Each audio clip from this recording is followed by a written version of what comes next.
Bill page too. There we go. So we are live. So if you want to share this to your audience as well, Ivan, and welcome, ladies and gentlemen. It takes a while for people to trickle in. Thank you for watching another live stream here on the Bow Wow Bill YouTube channel, Facebook page, X. And if you guys are not on X, I highly recommend it. It's an unfiltered source of information from all around the world, and it's becoming my favorite social media platform by far. And so we're live streaming there. And if you guys like what I do here, consider supporting me on Patreon. I'll put a link to my Patreon in the comments down below. And I have with me my good buddy Ivan. How you doing, buddy? Doing great, my friend. Give me 1 second. Let me make this post so people on my side that want to hear it can join us. And I'm going to share it on my page as well. And if you guys are watching this, go ahead and hit the share button. There's many people to interact with us if we can. And I'm looking forward to speaking with you. Last time we did a live stream, I never met you. I was kind of nervous because I didn't know you. But now I feel like I know you a bit more because I've That's true with you and been to your place. Very true. And so I'm really looking forward to this conversation. Okay, so I made that post, and now I do this. Good. And I can check on my end too if I see it. Yeah, I think with you last time we did a live stream. I think I made it. Did you make it to your personal page or to the to my page? TWC. Yeah, we're there. Okay. All right, fantastic. And people will start joining us. And do you want to tell everybody that doesn't know? I'm sure a lot of people do know who you are. You want to give a quick introduction of who you are, where you're located? Oh boy. Yeah. I was hoping not to go there. So, yeah. Quick. Ivan Balabanov, as it says on the name, on the bottom of the screen here, right? Just training dogs for a very long time. I don't want to say how long. Very long time. Very passionate about it. Yeah, I have done quite a bit of different stuff with dogs, from, working at shelters, to being a guide dog instructor, to having a pet training business, to competing in IGP and have a school for dog trainers, Training Without Conflict. But yeah, I think that's plenty for right now. Anybody that has interest, we can list where to find more if they want to. However, I doubt that people that will be listening wouldn't have a clue who I am. Yeah. I'm pretty loud and controversial, so it's not hard. Yeah, but you have the proven track record to be loud and to know what you're talking about because you've been in the industry for a very long time. You have your school, and one thing that I really like about your school is that it is a truly pass-fail. I've been to other schools where they say it's a pass-fail, but everybody seems to pass, and there's just something fishy about that. And so I know that you had a school recently, haven't you? Yeah, well, we have a class that's happening right now. They're kind of almost going towards the end of it. So yeah, it's definitely not an easy school. People get a little bit frustrated when they sign up, thinking that, well, I paid the money, so therefore I should get the certificate. And even though we are very explicit that that's not going to happen, it never happens. It doesn't, like, I have lost friends over this school because they didn't take it seriously. And to me, and it's probably one of the most important things, the school, as far as maintaining the standard and integrity of what we do. So yeah, it's definitely not anybody that has done it, no matter how knowledgeable and how high IQ they may have and hands-on experience, it's quite complicated. And what is interesting, it evolves. It just hasn't stopped evolving. It's very crazy how, I mean, I don't know where we want to talk and what we want to talk about. You kind of prompt me with this, so now it's in my head. Go ahead. But what is, and it's cool. I like it. I see stuff that I teach, how it comes into the industry with 3-4 years delay. And when I started in the beginning, I'm like, okay, well, then everybody catches up on it. So what's the point? However, my brain continues to work and I keep adding stuff. And,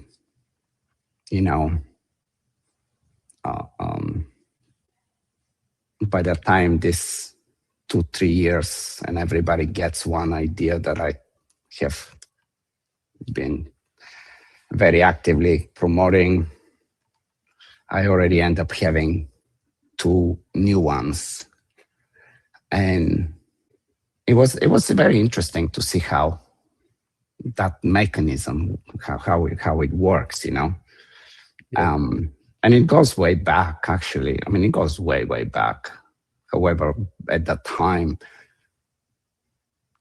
because for various reasons, but it was hard to, I guess even now it's not easy to point to where certain idea come from. I mean, I know where they come from because they're my idea, but people that hear it third, fourth hand, it's and it's totally fine. It's very interesting. Even, I was watching, I'm in a process of finally sending a bunch of VHS tapes to get, digitized, and until it's still possible because they have a lifespan too. And so I was watching, let me shut my phone off. I was watching some videos from like 92, teaching a dog retrieves and using signals, what typically everybody calls markers, we call signals. That was a video that I did. And so like when I kind of introduced that whole idea, probably was, who knows, maybe a couple of years before that video. Then it took so long for everybody to kind of catch up on it and get the idea that has some value. It was like, why bother with this? Like, what's the big deal? Then we did with canine training systems, like training without conflict, clear communication video, which was about that. But even before that, I was like late 90s where I did the Advanced Schutzhund book. And that's where I also was talking a lot about clear communication and basically using signals. And again, what everybody knows as markers, verbal markers. That's when, then later on, of course, Learburg did the videos with Michael, and he was selling them much cheaper than anything else. So that's kind of what really popularized it. Same happened with understanding. First of all, forget about finding how to use negative punishment, but just understanding negative punishment. That was, again, like mid-90s when I was explaining how to do, and I mean, it's in that book still.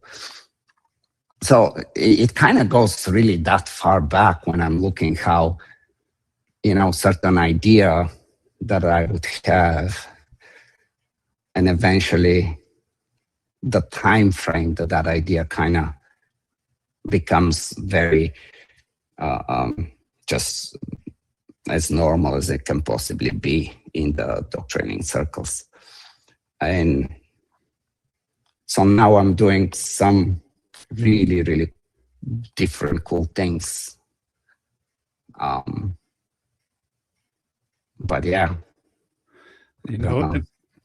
I just read a book. I was talking to Chad Mackin last week, and I was talking about this book, Angels of Our Better Nature.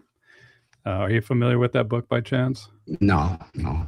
It talks about how violence has declined in our society, how we believe that we are existing in a dangerous climate, and in a lot of ways, in some areas of the world, especially with the conflict and stuff that we were talking about earlier, it is true. But overall, we are significantly safer than we have been at any time in history. And that was also whatever his name is, the linguistic professor. What was his name now? The gray curly-haired guy. Anyway, but that, go ahead. That's it's a interesting one, but it can be argued though, Yeah, Pinker was his name. Steve Pinker. Yep, that's the author of the book, Steven Pinker. Oh, okay. Yep, so we're talking the same thing. Yep, same guy. And my point being is that during this evolution of human societies, civilization to bring about safety, there's also key points that have happened predominantly in the 1960s. And those key points happen to be women's rights, animal rights, human rights overall, and gay rights as well. But the animal rights was a huge turning point with pertaining to animals that are being raised for livestock, but also for pet dogs. And I think that this is, when you look at the 1960s and you have 1990, that's 30 years from the 1960s. And now we're 30 years from that 1990 of that first revelation that you have. And I think 30 years from now, and 30 years, 60 years from now, and 90 years, and 100, I mean, if we look at it in these 30-year windows, right, that we are going to have dramatically evolved interactions and philosophies with how we understand, care for, train, and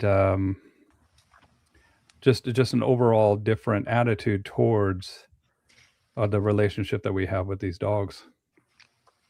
Yeah. Who I don't think anybody would ever be able to even predict 10 years from now.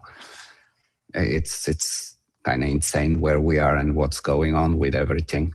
And hopefully we're all alive, Yeah. That's a big thing. Well, and I think, and mark my words, folks, I know that robots will be training dogs. We'll have as much data that we have, and the more data that we compile, the more we're going to know how animals perceive, and not just dogs, but I mean, and I'm going to mention this book. You have it behind you. But when I was there visiting you, right, I was looking at all your books, and then you handed me this one. That's the one I suggested. Yes, and I'm so happy you did, because I mean, this book, I'll put a link for it, you guys. I mean, it's like $120. I got it on a Black Friday special for $90. Okay. And this book will change. It's changed me as far as my understanding of what operant conditioning means and just how thorough the studies are and how they're evaluated. And it's not just with dogs, but just with they have lizards, rats, bunnies, birds, everything in this book. And it's blowing my mind. I said it's like a Bible where I could open up this book in any page and take a passage and contemplate on it. And it helps with your growing and understanding of what we do in not such a simplistic form, but to get deep and down the rabbit hole of how behavior actually works. It's I'm very pleased that you got it and that you've been going through, because a lot of times I would recommend a book and somebody will have it just to have it, just to, you know. And some books are easier to read than others, and depending where you are in your what's interesting to you, that book can grab your attention in many different ways. I don't know, I think it was 2016 when I first got a hold of John Staden. And we talk quite frequently, and I have bunch of our conversations even included in my school, because of it's kind of crazy how you can, you know, I mean, it was shocking for me that, you know, there's this extremely well-known big name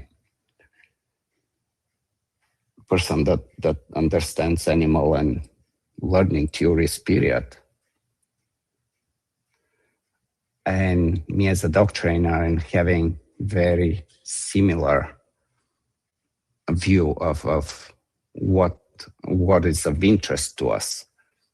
So, I mean, to kind of just briefly mention, you know, the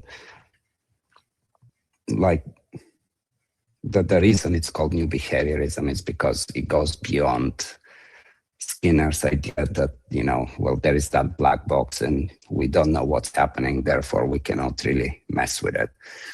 Well, now we have neuroscience and so on, but Staden basically, and a few others, it's like, well, yeah, behaviorism is, there is like a very big percentage of that it's very valid and it's going to stay valid, but there is something that was missing. So finding the pieces and putting them together, and he was just really good at that. And another thing that really clicked with me was how, you know, like in Skinnerian radical behaviorism, is, yeah, we put the pigeon or the rat into the box and light comes up, levers pressed, shocks, you know, just the basic concepts.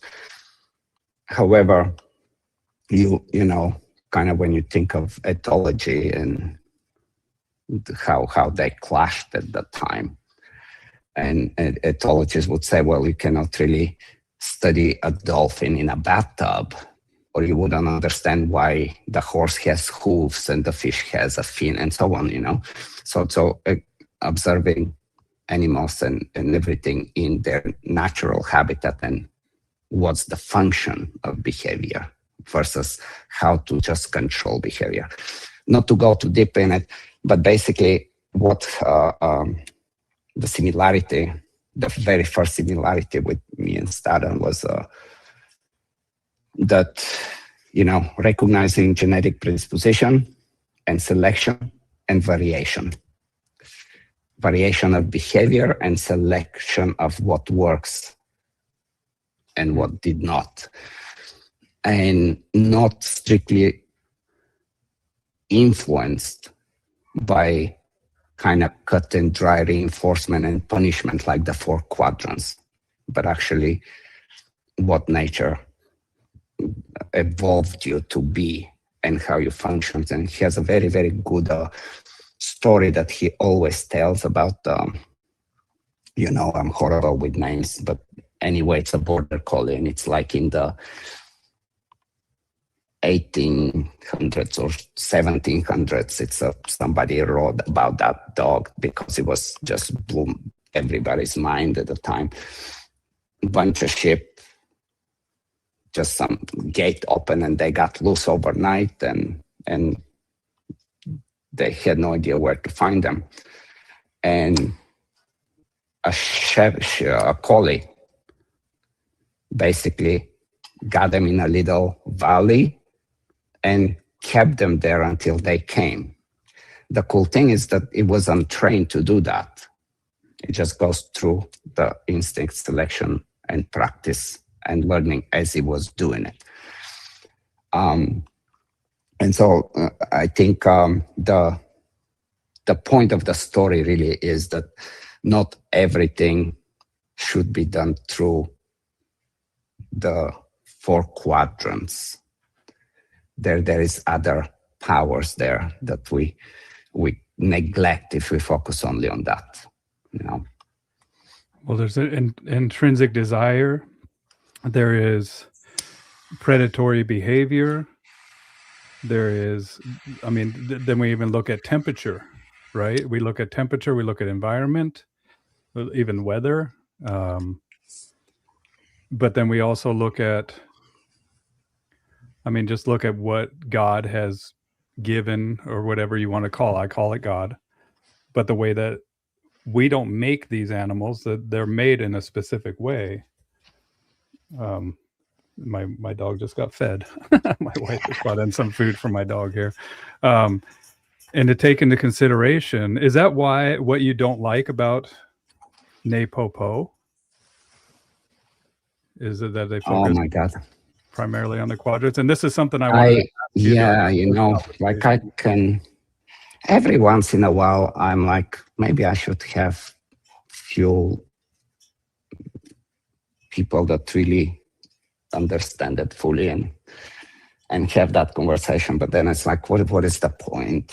I have a lot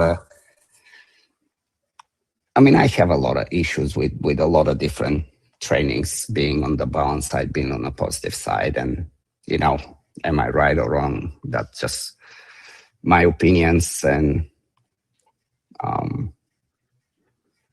for me, really, it's very hard to talk, especially like this, when, let's say, Bart is not part of the conversation, and I can say whatever I want, and he has no way of really defending. And I've told you, me and Bart, regardless of having drastically different views on training and understanding of learning, we understand our passions and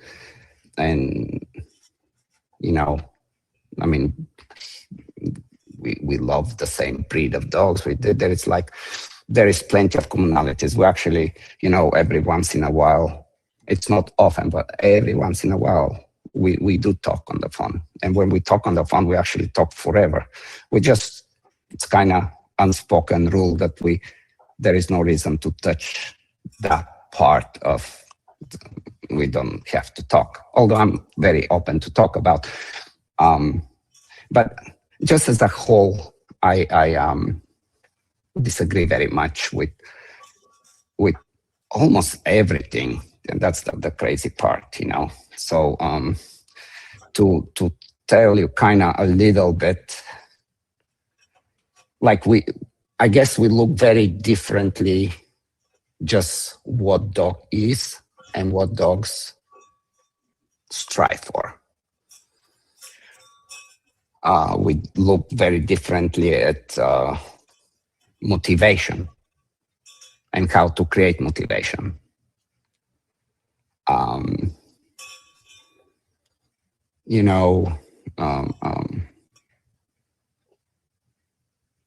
I guess we just follow very different learning structures. Like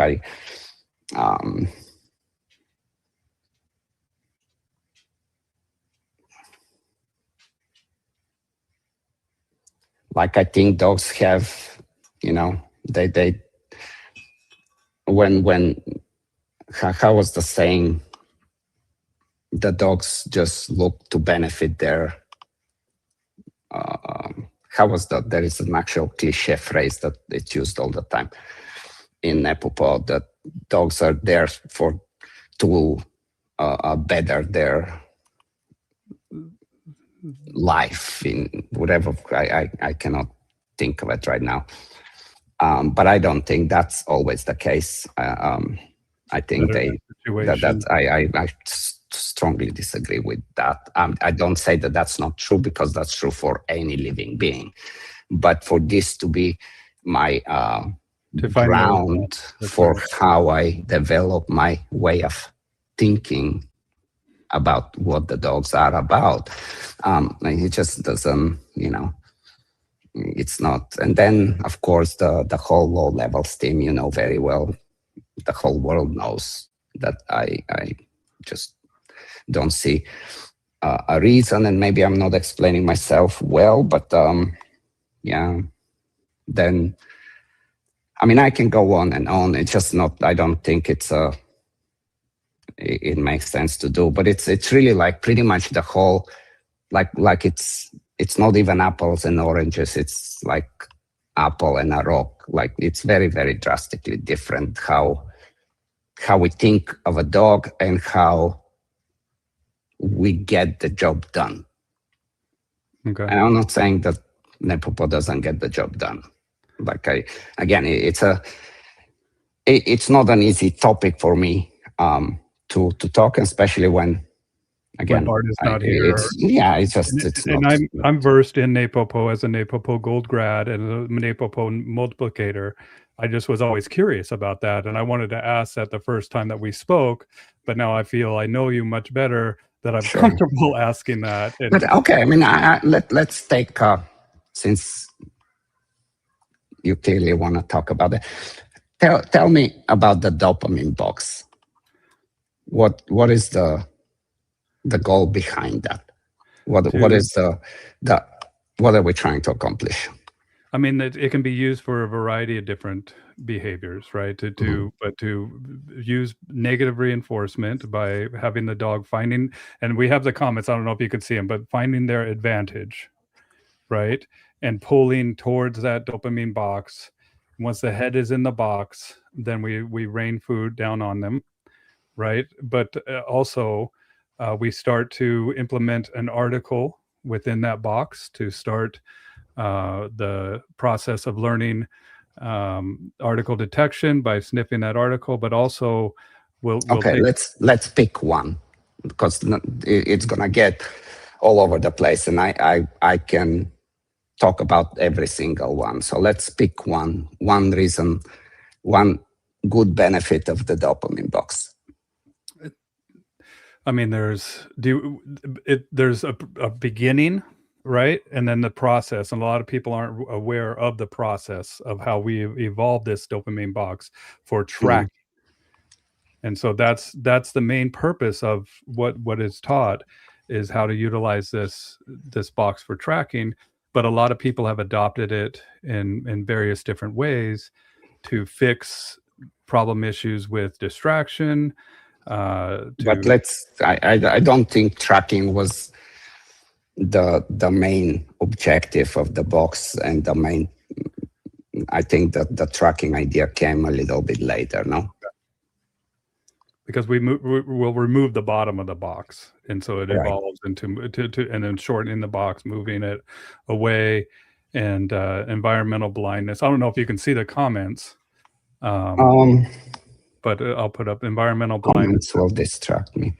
Yeah, I'll put up any comments, and if you guys have any questions here, we'll get to them. So environmental blindness, focusing the dog's What is environmental blindness? So if a dog is reactive to another dog, right. if a dog is aggressive to another dog, it allows us to start to bring about a situation where the dog becomes tolerant by use of this box as a tool. So how does it get tolerant? Like the process of it? So he doesn't like other dogs. What do we do with the box, and how does the box benefit the situation? So we bring in the box, set it down, teach. I don't know if that's even fair to talk about this because it's a school and we're breaking down some. Yeah, principles. I mean, we'll kind of hover over it, right? But I think that it's important. And I have a question that somebody asked that I want to ask you about this. But it's basically, we bring out the box, the dog learns to pull towards that box. Dog learns that the box is something that is very rewarding, and then we start to we'll pull on that dog to let the dog. But let's stop there, because even when we say the box starts to be very rewarding, quite often when you try to work with a problem that's already for some reason triggering the dog often will refuse to eat. Mm-hmm. And then we're going to have to deprive the dog for eating. And so when the box is available, they start to eat, right? Yep. That's a part of the process. That's right. Right. So it's not necessarily, so what I'm saying is there is a forced element to it. Like you have no choice. If you want to eat, you're going to have to stick your head there. And once we convince you to do that, now we're going to see how we can use that to convince you that the other dog is okay or something. So let's say that happens. Let's say we have either the dog was very food driven, or we had to force him to, we had to go through some protocol to say, dude, you have to do that. Now we have the dog doing that, and we're working with dog aggression. What happens? So the dog learns that they go to the box, and then we start to desensitize, pull on the dog, bang on the box a little bit, show the dog that even though we have environmental noise, environmental discomfort, that as long as they maintain that focus, that they still get the reward. Right. And then we'll start to bring in the dog to the room, bring him out, bring the dog closer. And it is the dog focuses on the rewards raining down in the box. Okay, so the dog's head is in the box, and we're bringing the dog closer. Yes.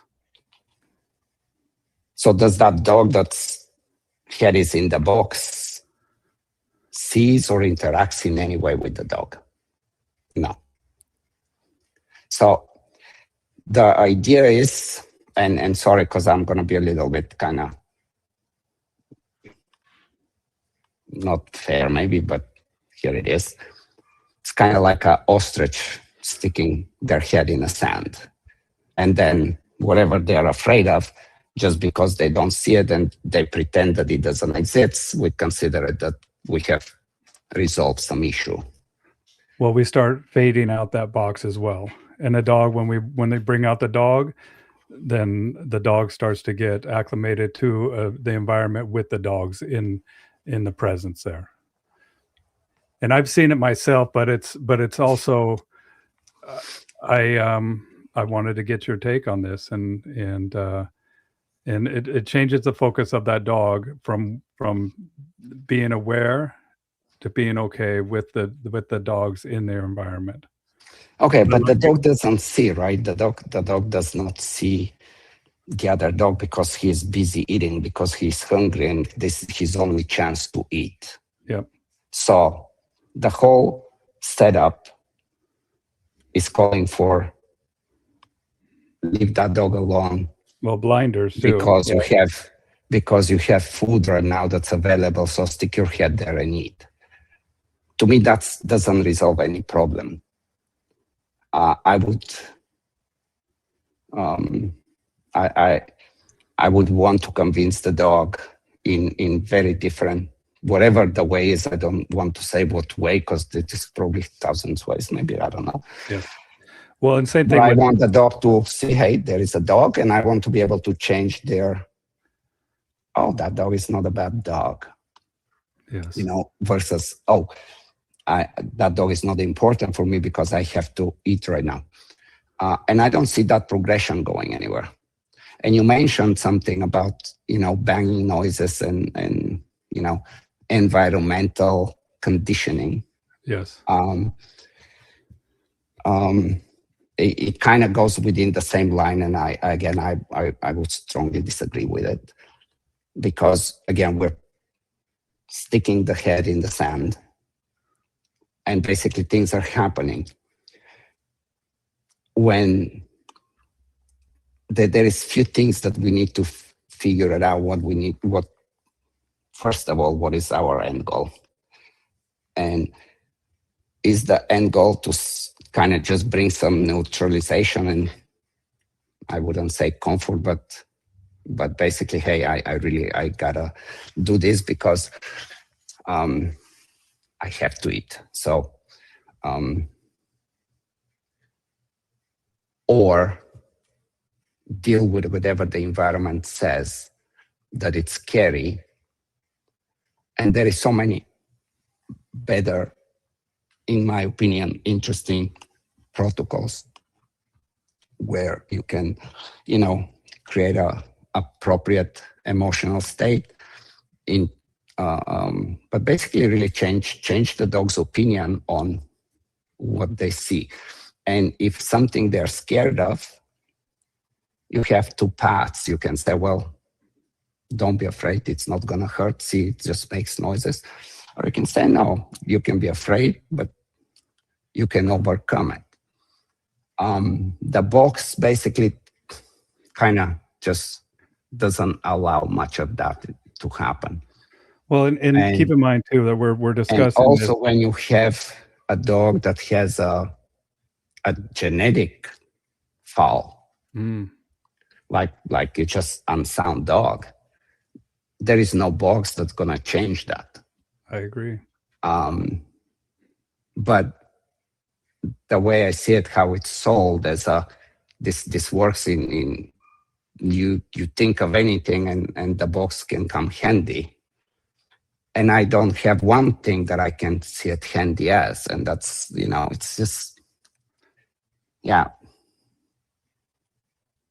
Even for, well, and we can keep in mind, this is just a discussion of just kind of briefly, a synapse of this. I mean, especially not for how we set tracking, right? You mentioned tracking. So because we can kind of wrap it up and tie it into how we were talking just right before about the new behaviorism and Statham and how genetics and ethology and what tracking is about versus what like, you have the radical behaviorism and, reinforcement punishment, and you have actually other ways to learn to where the animal or the human can learn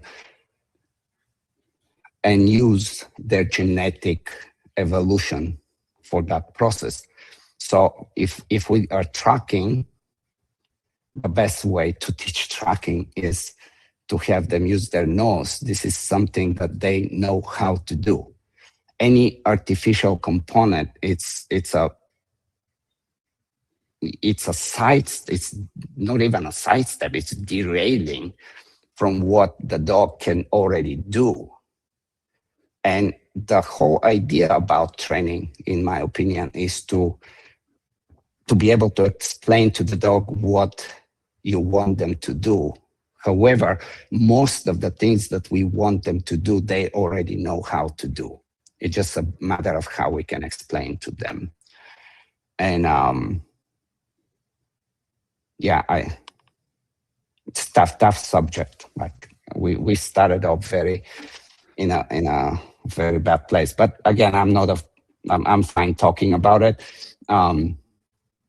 Like again, if you have a really good point on like the dopamine box, give it to me or anybody. That's Well, I mean, the pressure brings reward. So we have pressure brings reward, right? So we would tug, release, treat. Tug, release, treat. Tug, Hold on, release, but that's treat. the box. What is that to The do with the dog's head box? is in the box. Uh-huh. We pull on the collar or the harness. Release, treat. Right. And the same thing with So the why bang, do you need bang, the box for that? bang, bang, treat. We Yeah, don't. so why do you need the box for that? Yep, good question. I mean, and this is just something that has been in the environmental blindness. No, but can you tell me why do you need the box for that? Just to focus. I mean, I've seen some good results with it, using it, but it's not something that I use in my protocol training. Okay, so that's not a good, from what I'm getting, you cannot defend that one. No, I mean, there's different ways of bringing about pressure, but for some dogs, like you said, that are genetically unstable, or I think that it also is something that when I was taught that when dogs are unstable genetically, some very weak, insecure, spooky dog, you think that putting their head in the sand is better than actually teaching them how to handle pressure directly. No, I think that it could be a baby step to that. But why? Where is the benefit of it? Because I can just use very little pressure, and the dog actually can see what's happening because it's important to see it. I can even announce it because that's also important. And I can show them how to deal with it in the level that they can. Yes. I don't see any use of the box at that point. And you have great points. I mean, this is, and whenever we see the box too, we want the dog to have a reaction of like, oh, here we go, like getting fired up. And then I have a question here. Does the box actually change how the dog in the experiments feel about the other dogs? I don't think so. I think that these are excellent points. And I think it's also kind of like the position box too when we use. Do you ever use a position box at all? No. Okay. And I think that people utilize those as well. Right. What's up, Larry? Larry's here. I don't like, again, position box, nothing wrong with position box. However, sooner or later you have to take it out. Yes. And how you go about it, and when you take it out, is that something actually that's going to happen that really is what had to happen even to begin with for the dog to understand what the goal of the box is. And first of all, when you're talking about the box, because the box is used for so many things, for change of position, for going to place over a jump, there's like boxes everywhere. Well, the dog starts to look for the box. Before we go to the box, do you have another good one for the dopamine box? So the other thing that you feel that you can defend? I mean, the one thing that I do like is also we click out of the box too. So when we're in the box, and then we will click and then to get out of the box. And so we'll put an article in the box, and then the dog sniffs the article, click them out to get the reward from us. Okay, so why can you not do that without the box? You can, absolutely. So what is the benefit of doing it in the box? The only thing that comes to my mind is just a focused space. Well, it is a focused space.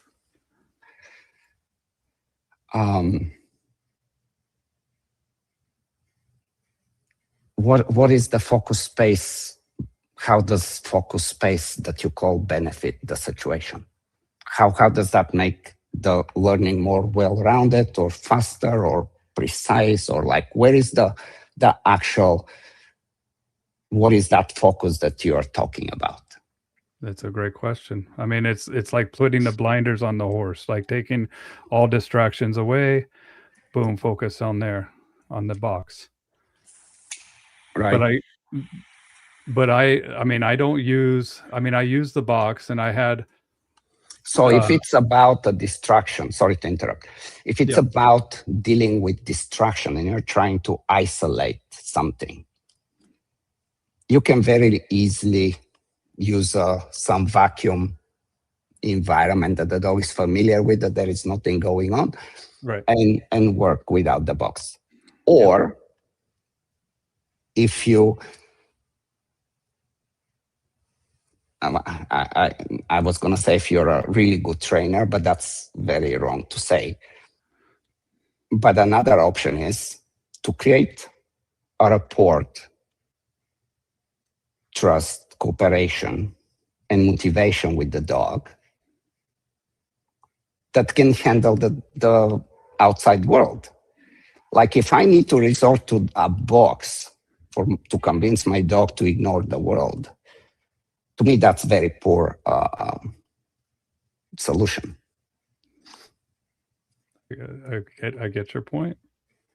Absolutely. And it brings up this question, is it the lack of emotion? So would that bring about the lack of consideration of the dog's emotion in this training? Yeah, so this is another kind of thing. I don't...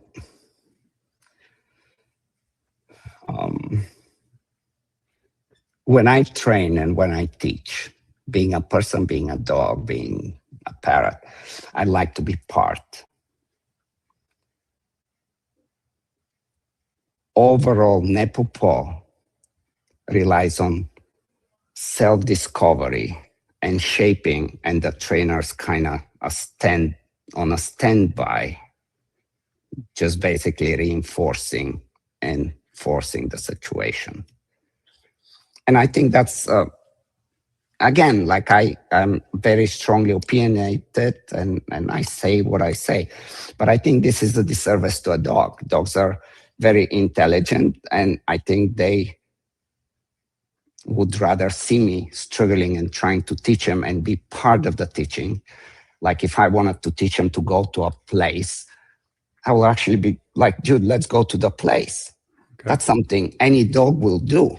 I don't need to stand behind and make them figure it out because it's self-discovery, because for some reason, I guess the theory is that if it's self-discovery, it's much stronger and much more lasting and much more bulletproof and so on. And I strongly disagree with that as well. What they would call operant, where the dog creates through their response a behavior that is then click release to come get the reward. And where you're not guiding the dog has seemingly discovered it on their own. And you want to be a part of that. And I get that. And talking to Jay Jack, he said something that made me think of this twice too, is like, there is always, we got to think of what is the functional outcome of this, and what are the mechanisms, what are the constraints, and what are the trade-offs. Yes. And when I put all this together, I am actually very puzzled by how this gets sold as that brilliant idea, you know? Yeah. My Facebook's gonna be burning after this. But we have a good question here. Are there any benefits to self-discovery? Because a dog does the behavior, is rewarded, has discovered that this gets them a reward, and they repeat the behavior, and then it gets rewarded again, and then they repeat it again, and so they start to recognize a pattern, and then eventually we would name that, and then the dog has discovered this behavior. Is there any advantage or benefits to that? Do you believe that that's all bullshit? I think it's all bullshit. Now, to be very clear, self-discovery happens daily, hourly. It's not like it doesn't happen. You leave any living thing alone, there will, again, there is behaviors and there is variation and there is selection of behaviors, and this selection of behaviors happens because some behavior works and other didn't. This is a very normal mechanics, very normal process. However, it all comes down to what is the motivation behind. Does what I discover has any serious meaning for me to do it or not to do it? And you can think of, or anybody that, I don't know who asked that question, but think of any example of that self-discovery, that it's this everlasting, magical situation. And I strongly believe that I will prove you wrong, whatever that example you will give me. So think of something. The dog offers a behavior. So say that you wanted the dog to go to a box and then jump up on the box, okay? But the dog instead puts his 2 paws on the box. Mm-hmm. And then you click and reward that. Right. And then the dog runs back to the box. Right. So you're going to eventually do some shaping by approximation, and you're going to get the dog on top of the box, and he's going to get paid. Well, even not just on top of the box, but the dog offering a different behavior that you weren't specific about. Mm. Right. So so now instead of just on the box, the dog is offered 2 so paws. Again, you will go through shaping by approximation, and you will select the next criteria. And eventually you're going to have an end goal, whatever that end goal is. Well, not necessarily an end goal. Sometimes the dog offers a behavior that was not part of our end goal. And now we have a way of rewarding that behavior. Right. You can capture that if you want. That's sure. Right. So, okay. But you still have an end goal of doing this, right? Yeah. You still want the dog to get on top of the box. Yeah. And so you're going to let him figure it out on its own, because you believe that it's going to, for some reason, because he discovered it on his own, it's going to be better than if I said you just jump on here and get the same reward. Yep. Or, I mean, do you really believe that? Do I know? I don't. I mean, honestly, yeah. So that again is not a valid argument then. No, what I'm saying is that this is what is professed, and this is what is believed will happen. But for me personally, I'm a big fan of walking the dog on the place or wherever we want him to, showing him exactly what we want, helping the dog. And because I know how frustrated I would be after when Jay Jack and I had this conversation about, dude, just show me what you want. Don't just expect me to get it. Show me. Show me what you want, because I'm just going to get frustrated at you if you're like, no, that's not it. No, it's like it's clarity and communication. But I agree with you fully. Like the relationship, the rapport, the trust has to be there in order for me to be able to show the dog exactly. No, but again, we're veering off, and I don't want to let it go for some reason right now. The self-discovery. My argument is that there is no magic behind it, and it's definitely not a deal breaker. And a lot of times it's way more time consuming and way more frustrating. And the end goal, because of that, is not any better, the outcome. Well, and there's instability with it as well. And I guess that would be the frustrating part of it, right? Where the dog is frustrated and uncertain. Now, I mean, you've seen videos of me. We did a conversation with Omar. Unfortunately, we never could put it out because you know how we struggle with the mics. It just became very messy. So it did? I was wondering about that. Yeah, I was wondering where the heck that was. Yeah.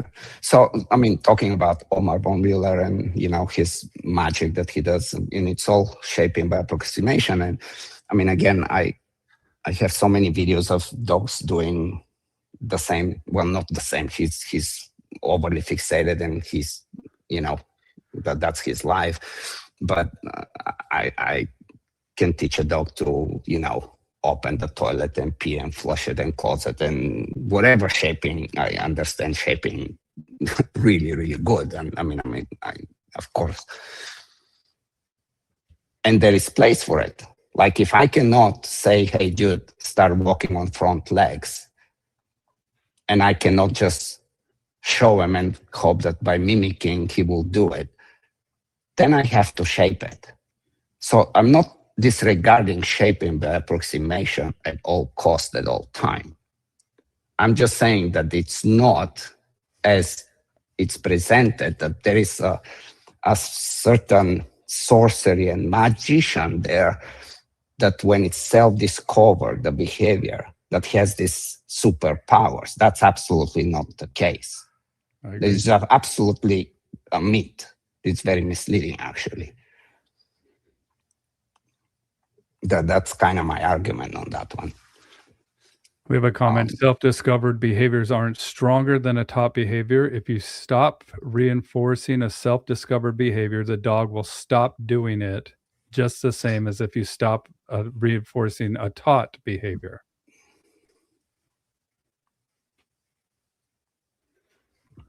I kind of missed it. Do they agree with me or disagree? I think it's just a if comment. They agree, I don't have to, but if they disagree, I can pay attention to it. Oh, I see it here. Hold on. So let's go around. The stronger than taught behavior if you stop. So anything with reinforcement is like that. It's just, that's what differential reinforcement is about too. Like you can, stop reinforcement here, start reinforcement here. You shift the motivation to do something else because of change of reinforcement, of course. However, if that reinforcement that you used as differential reinforcement stops, that's when people kind of tend to believe that, oh, we use differential reinforcement, we stop reinforcing this one, now we're reinforcing the alternate or other or whatever behavior, and that is gone. This is not gone. This is just temporarily replaced because there is a reinforcement here. And the moment this kind of reinforcement here stops, the dog remembers that this is available, that this is still reinforcing. So there is even there to have differential reinforcement work, there is a very much more interesting and complicated process how to, make that work. But when you stop reinforcement, being shaping by approximation or being just saying, hey, Jude, come on the table, you stop the reinforcement on both, the behavior is going to start to fade away. That's very absolutely normal, unless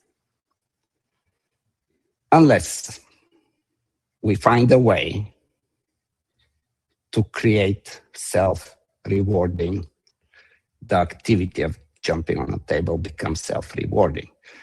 But because it's self-discovery, that does not make it self-rewarding. This is very important distinction.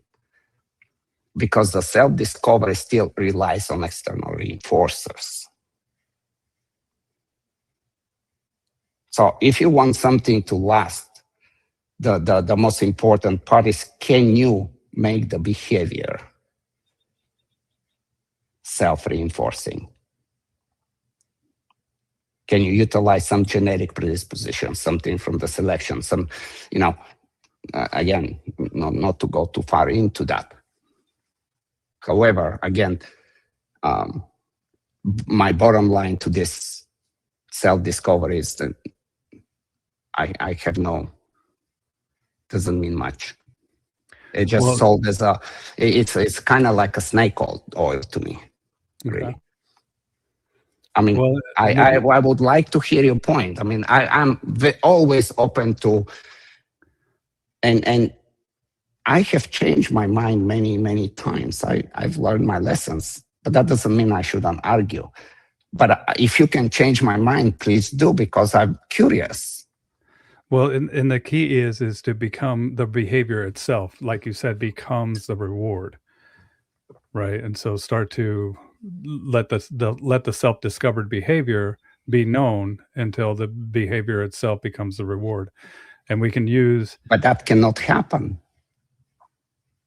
You have an external ring, like you're shaping, and the only reason that shaping is happening is because of you're providing reinforcement and you're raising criteria, correct? right.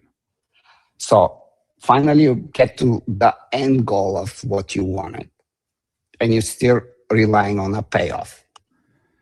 Not necessarily. We start to fade out the payoffs and through intermittent rewards to keep that dopamine Yeah, so at a higher level. So random schedule of reinforcement does not create internal reinforcement. It just makes the behavior a little bit more resistant because the dog still believes that it could be that maybe I will get some.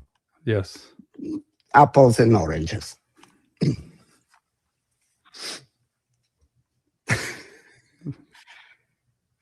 Yeah, I mean, I'm listening to you, and keep in mind too, like this isn't my core, right? It's not my core certification. This isn't. But it's cool conversations. I mean, absolutely. You know what is the bad thing about these conversations? They're conversation to be had, and ideas have to be challenged. Amen. And defended. Well, and I'm not the one who wrote this, right? Right. I would love it if Bart or Michael could come on here, right, and talk with you, because I am, and that's the other aspect too, is that when you do these TWC schools, and then you start to have other people teach the program. Let me for a moment, because I just thought of something very important that I really, I don't know how many people will watch this, but I'm sure now that we hit these topics, people will end up listening to this because it's controversial, of course, and that's all it takes. I just want to, as a side note, say, because there is all these rumors always that Ivan doesn't take people that have gone through Nepopo, or, and this is just like total nonsense and bullshit. Like, I have many people that have gone through Nepopo, and I am not trying to say, it's not like Karen Pryor. It's like you either use positive reinforcement or you use shock collars. And if you use shock collars, you cannot be part of Karen Pryor. That's not what we do. Like, we have very much respect for anything. Just because I would disagree with ideas and concepts, that doesn't mean anything. And anybody that has Nepopo is totally welcome. There is never, like, I just don't know where these rumors even come from, but it seems that there is somehow this in the background, back noise, as like, oh, if you've done Nepopo, you're not going to be able to go to TWC. It's just like, why? Anyway, hopefully you remember where you were going. I just wanted to say this because... Well, and what I was saying is that when you do certify TWC trainers after they go through your school, and one of the things that I love about your school is the standard that you keep, and that, and just so you know, I wrote you quite a while ago asking if you would accept me in the TWC program, and you said yes. Yeah, absolutely. Yeah, that's right. So that's proof in the pudding. Before I really knew you. And also, when I first asked you to do an interview, I remember what you said to me. You're like, well, we disagree on so much, I don't know what we're going to talk about. And I was like, fuck you, dude.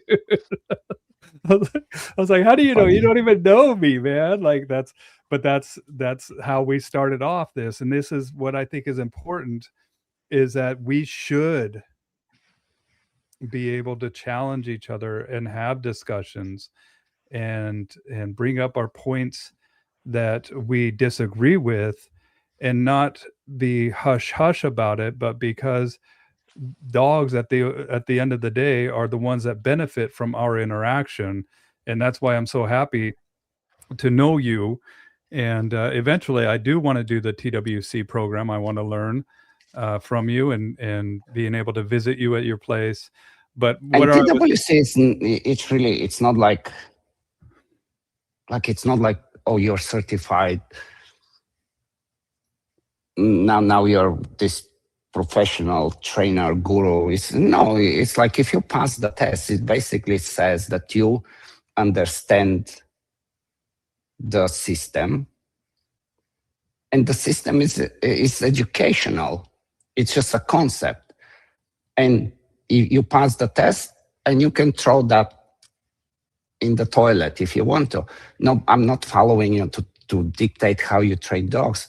All I care is, okay, you understand the system, and you can completely disagree with it, just as I disagree right now with another system. You can totally disagree with it. You still get certified because you've proven that you understand the system. you're proficient. And from there on, you're on your own. It's just an educational thing. It's not this master. You don't become a master trainer. I don't have any authorities over you or any, this is not what it's about. Okay. I like that. Now what happens when somebody becomes a certified trainer to train TWC? Do you do that, right?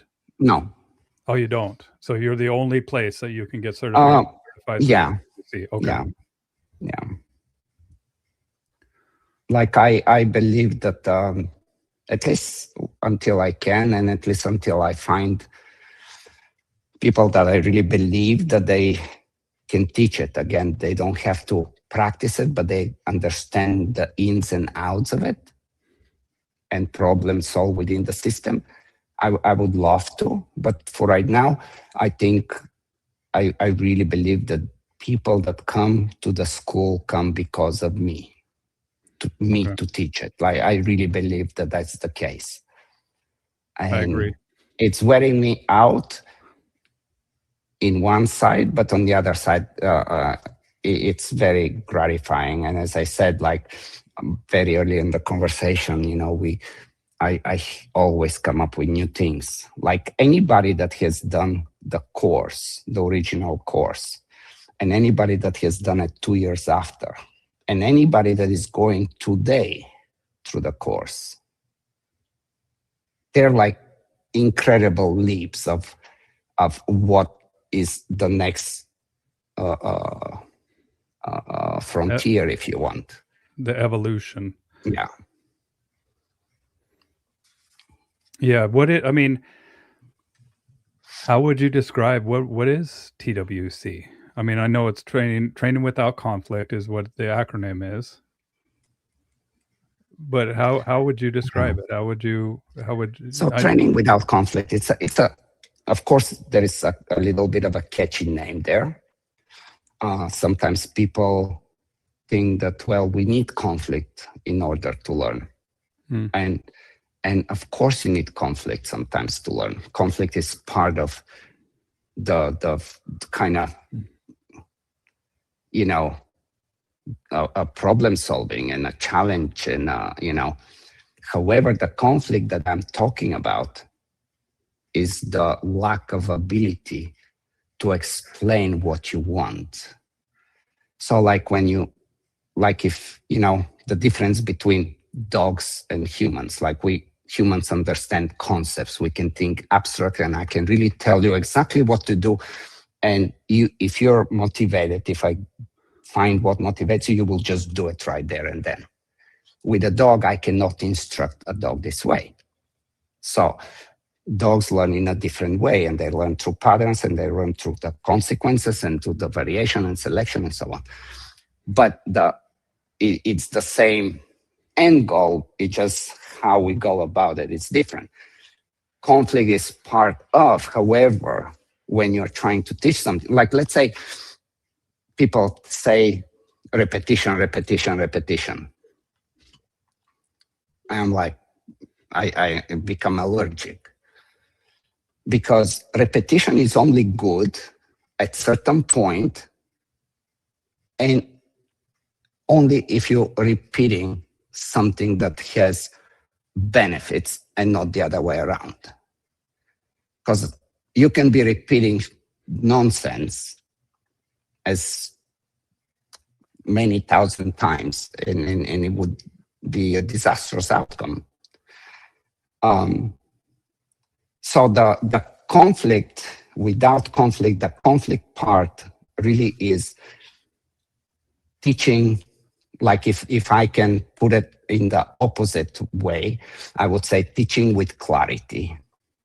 And when you're teaching and you're lacking clarity, you're basically just have all these open-ended things and confusion and, no, well, I'm teaching this, but you're doing this. And then we just don't know how to get to what I really want to teach you. And there is a frustration building up. There is emotional states that gets infected. There is attached behavior to emotional states, so on, so on. This is the conflict that I'm talking about. So this is what the system is trying to get rid of. So we have a very direct way of teaching. Just as I said, like you can have the dog struggle with the shaping by approximation to, I don't know, to teach him to go and play ball, or to teach him to make retrieve, or to get him on the table. Before I go there, I would always search for a much more natural way that I can interact with the dog, that the dog can understand, to show them. And it always happens faster. And it's always, the outcomes are just very different. But that's kind of what, I used to, when I now I don't do anymore, but when I first started giving a lot of seminars on training without conflict, and I would go to Europe and I would get a lot of force-free people, because the title kind of can mislead somebody that we train without punishment, without aversives, or without something like that. And they get disappointed. But then the people that kind of stay a little longer, they're like very intrigued, and they change their minds all the time. From a force-free perspective, or? Yeah, because I mean, they come and I'm like, well, what do you forget about? I can teach you this way or the other way, whatever. But what did you come? What did you want to get out of this workshop? And then we resolve it in much faster and much more clear and persistent. And on top of that, of course, there is no fallouts, and there is no, they walk away happy. It's a definitely changing their minds. And it's more relationship based. That's what I like. Play. Yeah, I mean, it's a relation. It's an interaction. Like I can say I'm not happy, or I'm disappointed, or I'm very excited, or I'm just okay. Like, interaction is very important part in my world. Yeah, I think it's a very important part in all of our worlds, especially when we are making relationships, getting to know people, getting to know truly how to. One of my favorite books is How to Win Friends and Influence People. Right. And that's where my head is going now. And it's about how do we garner respect, trust, and you said earlier, rapport. And I often say rapport is power when it comes to relationships with human beings. Why do we forget that when we're working with another sentient being, right, as a dog? And that's where. So I can tell you, like, I mean, just real quick, like the how I look at things and how it's different, because again, I'm not chasing behaviors. Okay. It's not, the behaviors are the easiest part. What gets attached to behaviors is emotional states and interaction. So I need rapport. so I can have trust. I've talked about this so many times. If I don't have good rapport with you, I'm not going to have your trust. I cannot gain your trust if I cannot have that rapport. So that would be, I have to find a way how to create that rapport with you. And that's not going to be by food deprivation, and that's not going to be by shaping, by approximation and being standing by. Once I have trust, I need motivation for whatever we're doing. And once you have the motivation, now we have to find a way how to cooperate so we both make that happen. And to all this to happen, I need effective communication. I need to have shared goals. I need to have a very good conflict resolution skills. When things go off the rail a little bit, who am I? How do I handle it? When the dog does something, how do we reconcile and how we move on from that point? And then, of course, there is all the, ethical considerations and all that, right? I mean, well, it sounds like you build a majority of your rapport through play, just interaction, play, trust, exercises. You can build rapport in so many ways. I mean, being with the dog. You can just take a dog and go running. Yeah. Play does the same thing. It changes physiology. There is like a model that, you basically can change emotional state. You really can change emotional state where, like let's say you didn't eat today. I haven't eaten today. You have to meet somebody, and it's an important conversation. You're gonna be a little edgy. You're gonna be looking at the person, and you're gonna be like, man, this, I don't know. Like, there is a bunch of very cool studies, research done, like going to a court. Let's say you have a ticket, speeding ticket or whatever. Yeah, we talked about that. The chances are that if it's close to 12 o'clock before the judge goes into a break, you may not get away with it. Yeah. Or same when they're getting off of work as well. So right. Lunchtime and then the end of day. And so to me, going back to the dopamine box and this kind of stuff, it doesn't touches any of what is interesting to me and how to change behavior.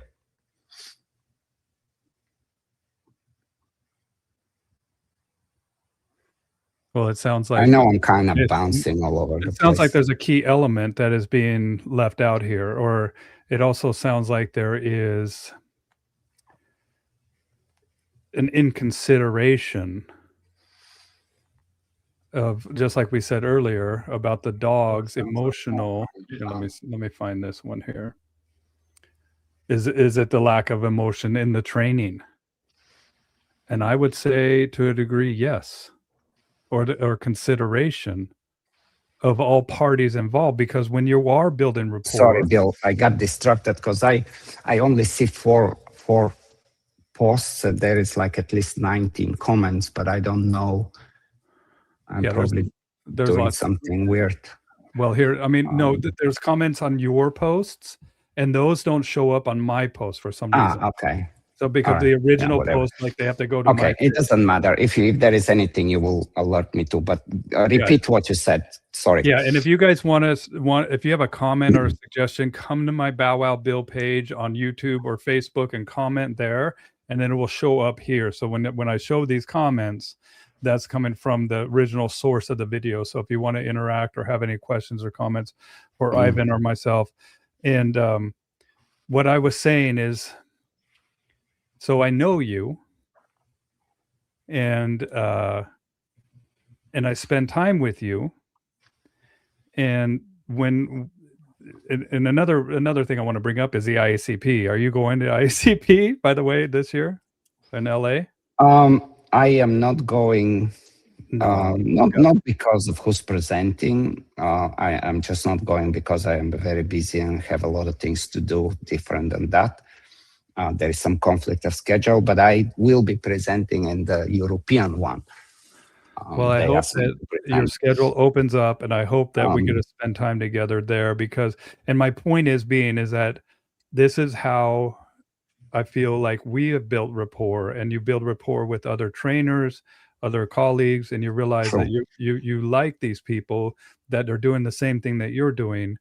And, and so that bums me out, but if I saw you, right, and I take consideration of how you're feeling, or your lack of sleep, or your lack of not eating, right, and we make changes to better that situation based on consideration for others, right? And so same thing when we're working with animals, is we have to consider their emotional state as well. The dog training industry, as everybody calls it, it's an interesting place. I wish there is a more of a martial arts kind of scenario, to where you cannot just talk and bullshit, and you cannot just say that, oh, I've had this high scores on this, and it's like, well, what is the high score that you had, and what happened? Like, where were you? Because I've never seen you anywhere, not even in any rankings. So just because you're, bullshitting on your website that you have the high obedience score in anything, is like, okay, that, like, it's kind of like I was just a week ago or a few days ago we went to watch a baseball game, and kind of remind me of, all the baseball statistics. There is always, you can always find something in baseball that it's a record and that you're part of it, But, and training thousands of dogs, or being in a business so many times, or having a podcast, or talking to whatever, or being in the right circle, this is all marketing and publicity. But your actual knowledge, how do you, like, I'm kind of asking you, how do you decide who is a good trainer? Based on what? On conversations and intelligence of having a good conversation, on past credentials, and what credential actually is considered credential, and what accomplishment actually is considered accomplishment. I think this is most likely the weakest point in the whole dog training industry. People listen to the wrong people all the time. And I'm not saying listen to me, people, don't get me wrong. But how do you decide? Pick a name and tell me, or, since you put me on the spot, pick a name and tell me, why do you think that person is a great trainer? What is and let's break it down. First, well, I mean, so many of my people that I've worked with, I mean, Bart, I saw the video with Thor, right? And so I went and I met him. I watched him present at the IACP. I watched him put. So what did you like on the video of Thor? I like the focus. I like the instant execution of commands. I like the calm demeanor of his. The demeanor was by no means a calm. On Bart's. Oh, okay. On Bart's, like the demeanor of him, of standing. Okay. Very subtly very subtle movements. Yeah. And the dog executing right away. Okay. But then there's Omar, right? And being able to, I remember in the podcast, when we did the podcast with you, me, and Omar, right? Mm-hmm. And you were like, why are you here? What questions do you have for Omar? And I said, I don't have any questions for him, because I could just ask him a question over the internet. I want to watch him. I want to know him. I want to touch him. I want to shake his hand. I want to exchange, I call it psychic energy, like knowing and meeting somebody and spending time with them and watching them interact with their dogs and how their dogs interact with them. Mm-hmm. And same thing with you, with Larry, with Jay, Jack, with Man, you really put me on a very hard place here. oh shit! Like you really put me in a very hard place. And again, I have to keep repeating. Like me and Bart, You touched me. I consider him. You know, I mean, he's definitely a really really good trainer. And he has passion, and I'm sure he sleeps and eats and thinks dogs just as much as I do. He does.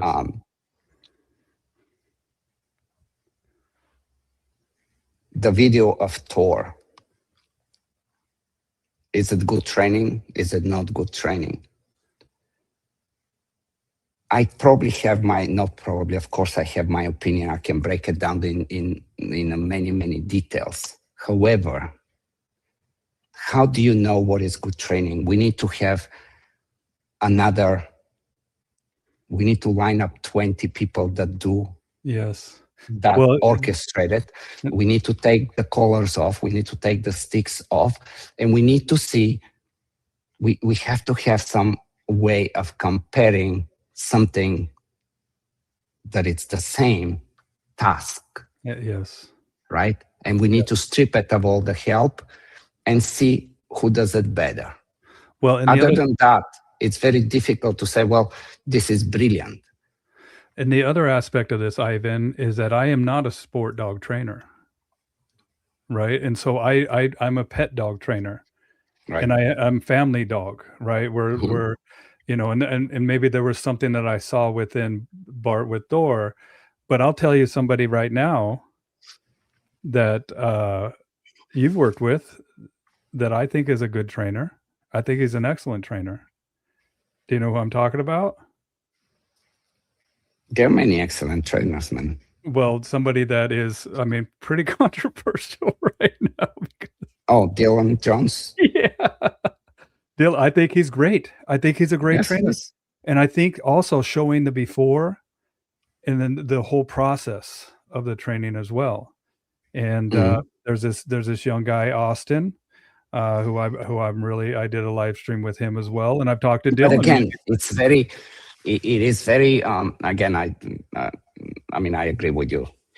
Again, Bart is a great trainer, so is Dylan, and so are many others. However, there is no way of us comparing who is better because of, even if I'm rehabilitating an aggressive dog, and even if it has similar problem to what somebody else does, there are many factors, and we cannot strip it to where we can really say these are level, equal grounds. Who is better? There's so many variables to consider. Right. And not only the variables to consider of the training, but then we have the variables to consider of that particular individual. And then we have the variables to consider of the dogs that they work with on an individual level. Right. Right. To get a dog that's motivated, that's eager, that's energetic versus a dog that is unmotivated, lazy, and just wants to be a couch potato. And how do we approach those situations? And this is why I think that it's important, as if you are a good dog trainer, there's no finish line to the learning that you do. And that's one of the things, like I've watched you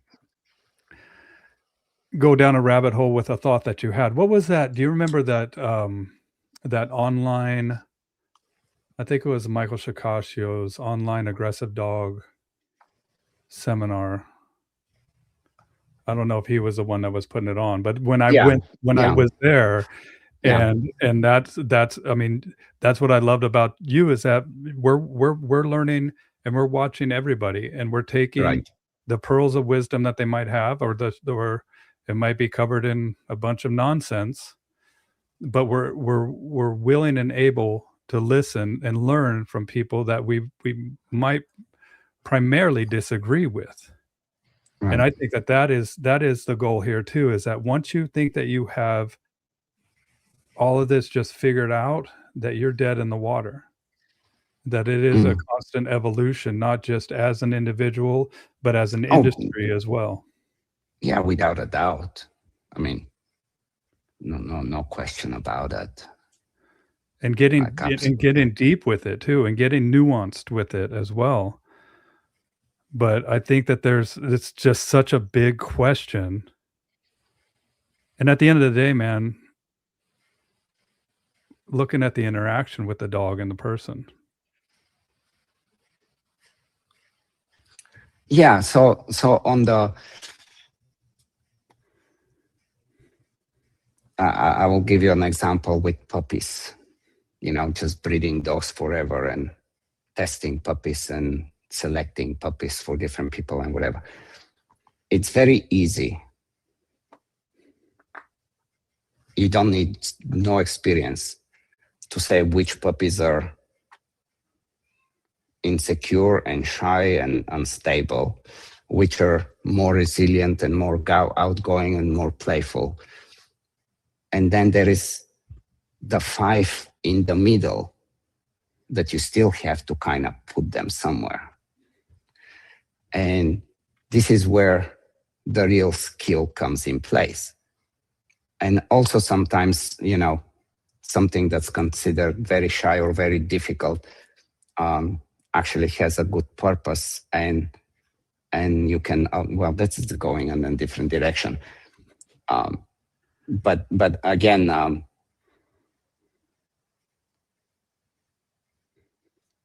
the hearsay and as I said, I don't want to repeat myself. There is like way too many ways to say I'm a really good trainer, and then many people can point to that trainer that they're a very good trainer, but based on what? And once you get to based on what, that's when it becomes interesting, because what do you compare it to? What do you compare it to? How do you define when somebody's a good trainer?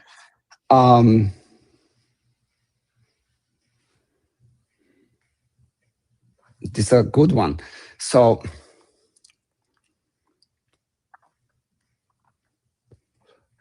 I can tell you who talks well. I can tell you who, again, like the two extremes, and this in between.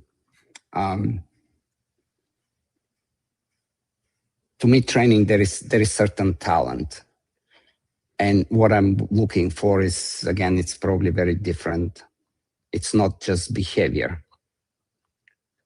And that behavior, how is it controlled at the end? And how consistent that behavior is. And compare that behavior to another trainer that can do something similar. This kind of how I would look. However, I don't know, I feel very confident to to see, like, let's say if it's just how let's say you're using aversive, how you use the aversive, how you interact, if it's with food or if it's through play. It takes me very little time to put you in a certain category. Very little time. What about creativity of being able to utilize, like you said, when you look at a puppy, we have a very confident dog, we have a very skittish or insecure dog, we have the dogs in the middle. What about the eclectic knowledge base needed to use different approaches to shape and to get the relationship built and the behavior exhibited that you would like? Yeah, so that would be, again, like I would always, for me, speed is very important, how fast something can be communicated and be learned. What does it take?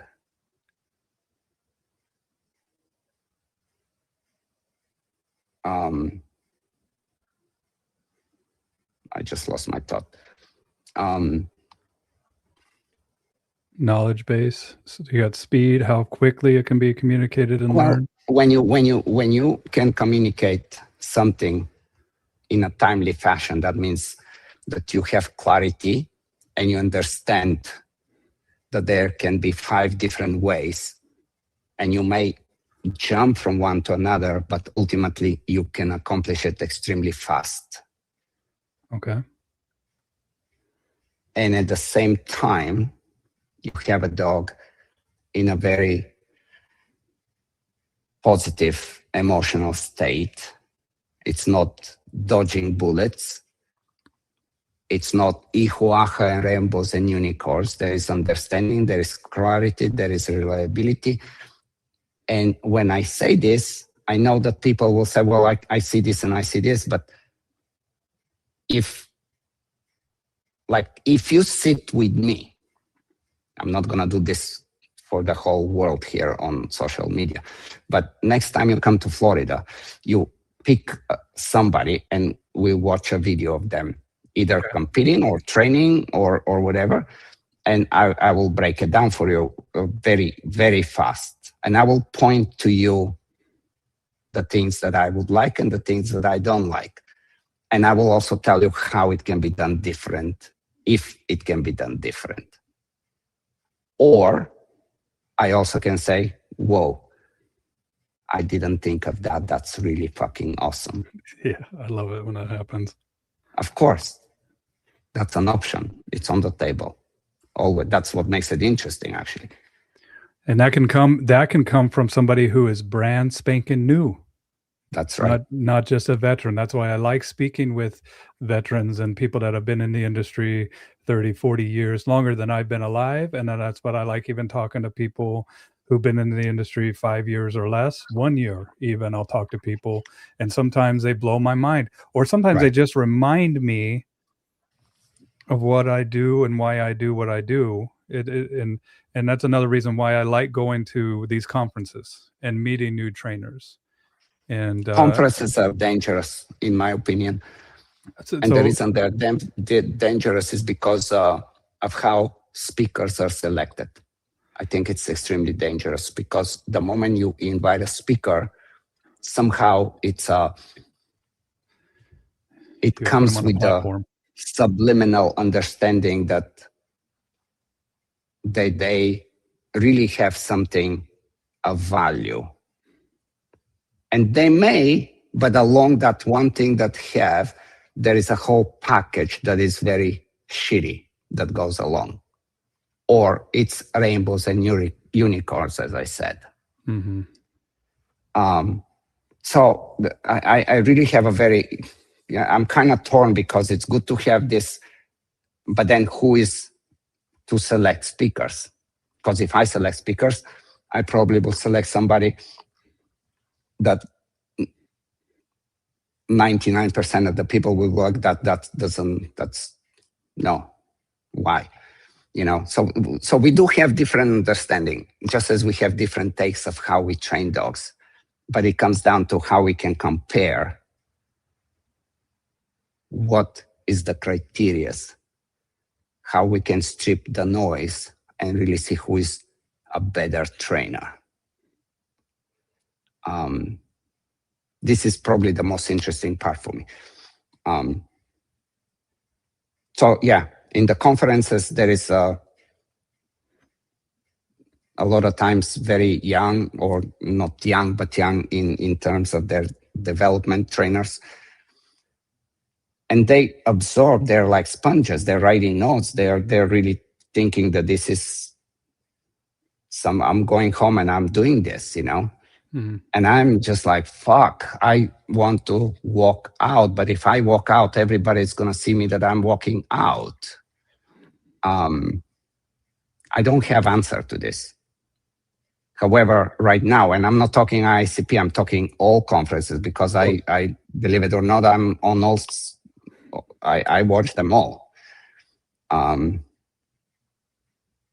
know, the moment you walk on that stage, you come up and you have this authority. You're a thought leader in the industry. Yes, you are. And it's a very dangerous place to be. And I don't think we have a good direction. Is there anybody that... Why do you think we're getting this all positive trainers in ICP, for example? What do you think is the idea behind? I haven't really put much thought to it. I never was a member of the ICP. I just became a member because I think that it is valuable to have a united front. But I very also... much so. Very true.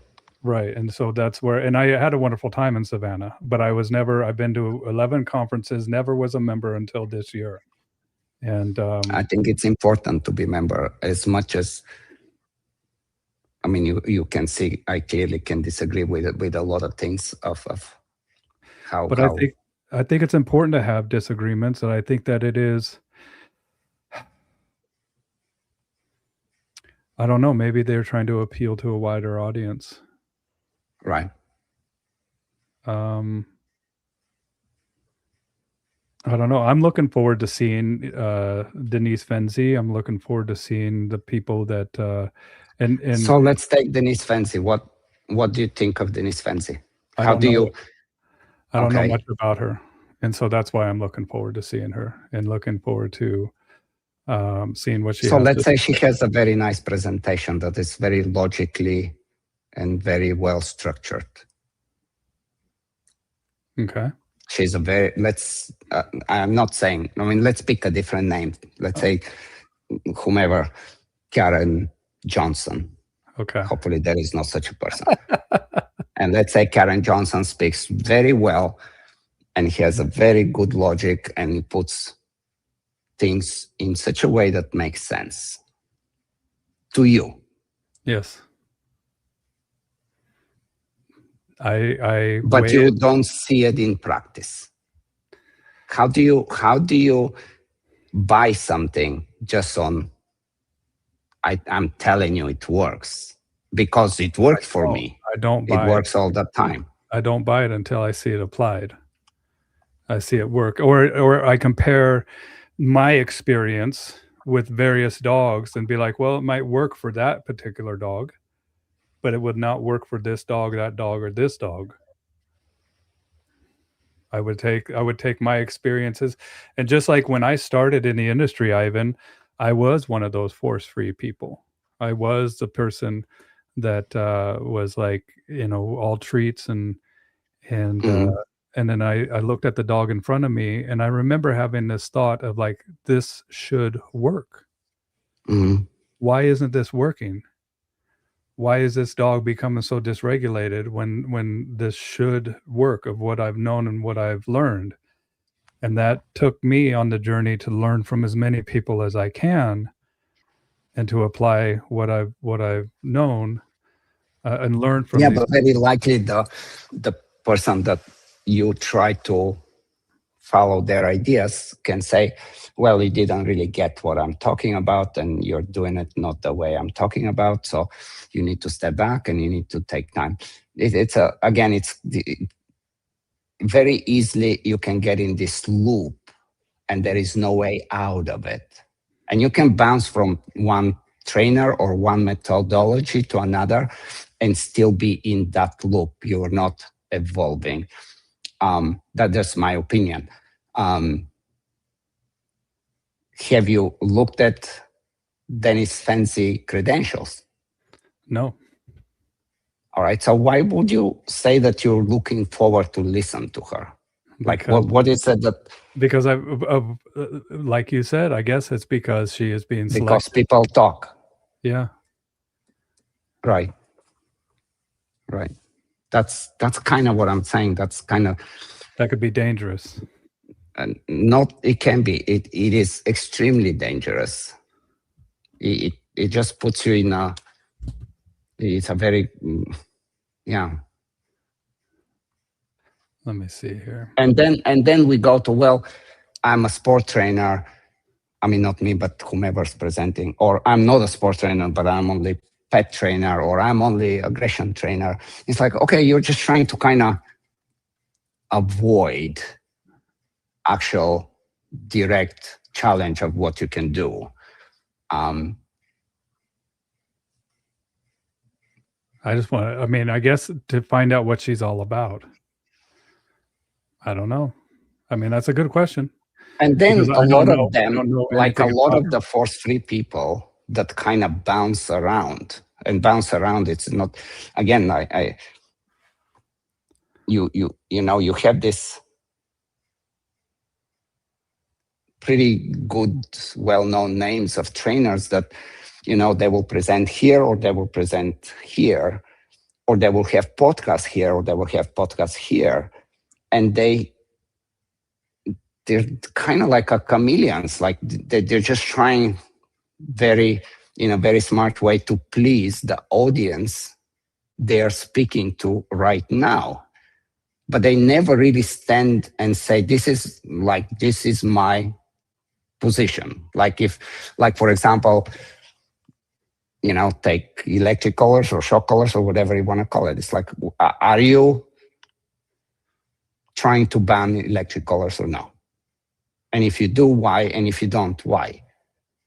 And if you start to wiggle around, you are just losing my respect at that point. Because the moment you say, well, it depends, and well, there is this, and it's like, no, it's like, what is your understanding of a topic, whatever it is? I mean, I just picked electric collar, but whatever it is. But don't wiggle around. This is when I'm having conversation with people, I would appear rude, and they would blame it like, oh, he's smoking cigars, he's so disrespectful. Leave the cigar alone. Let's just have the conversation,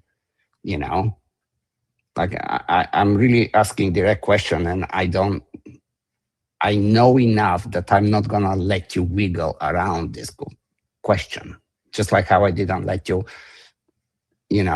dance around the box or the whatever, or name it when it's all good. What was it? How's that saying go?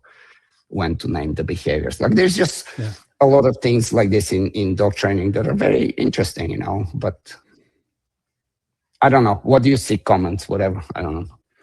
Okay, we'll go to the comments. I know I'm pissing people off. No, but you're talking and you're sharing your thoughts, and I think that's why I do these conversations. And the thing is, I train dogs. That's all I do. I train dogs, and I compare myself.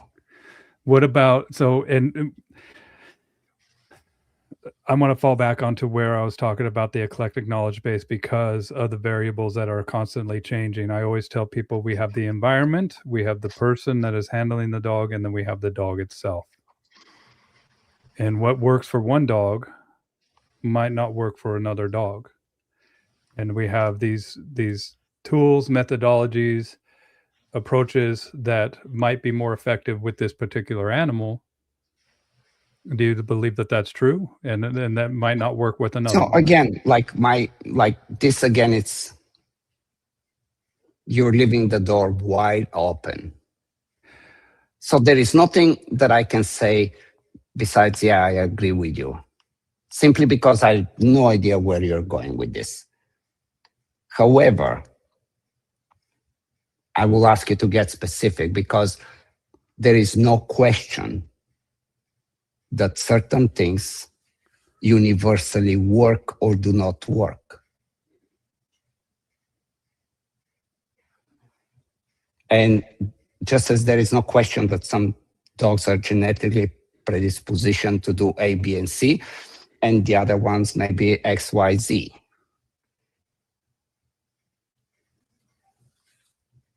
So what are we comparing? What is the end goal and how you go about it?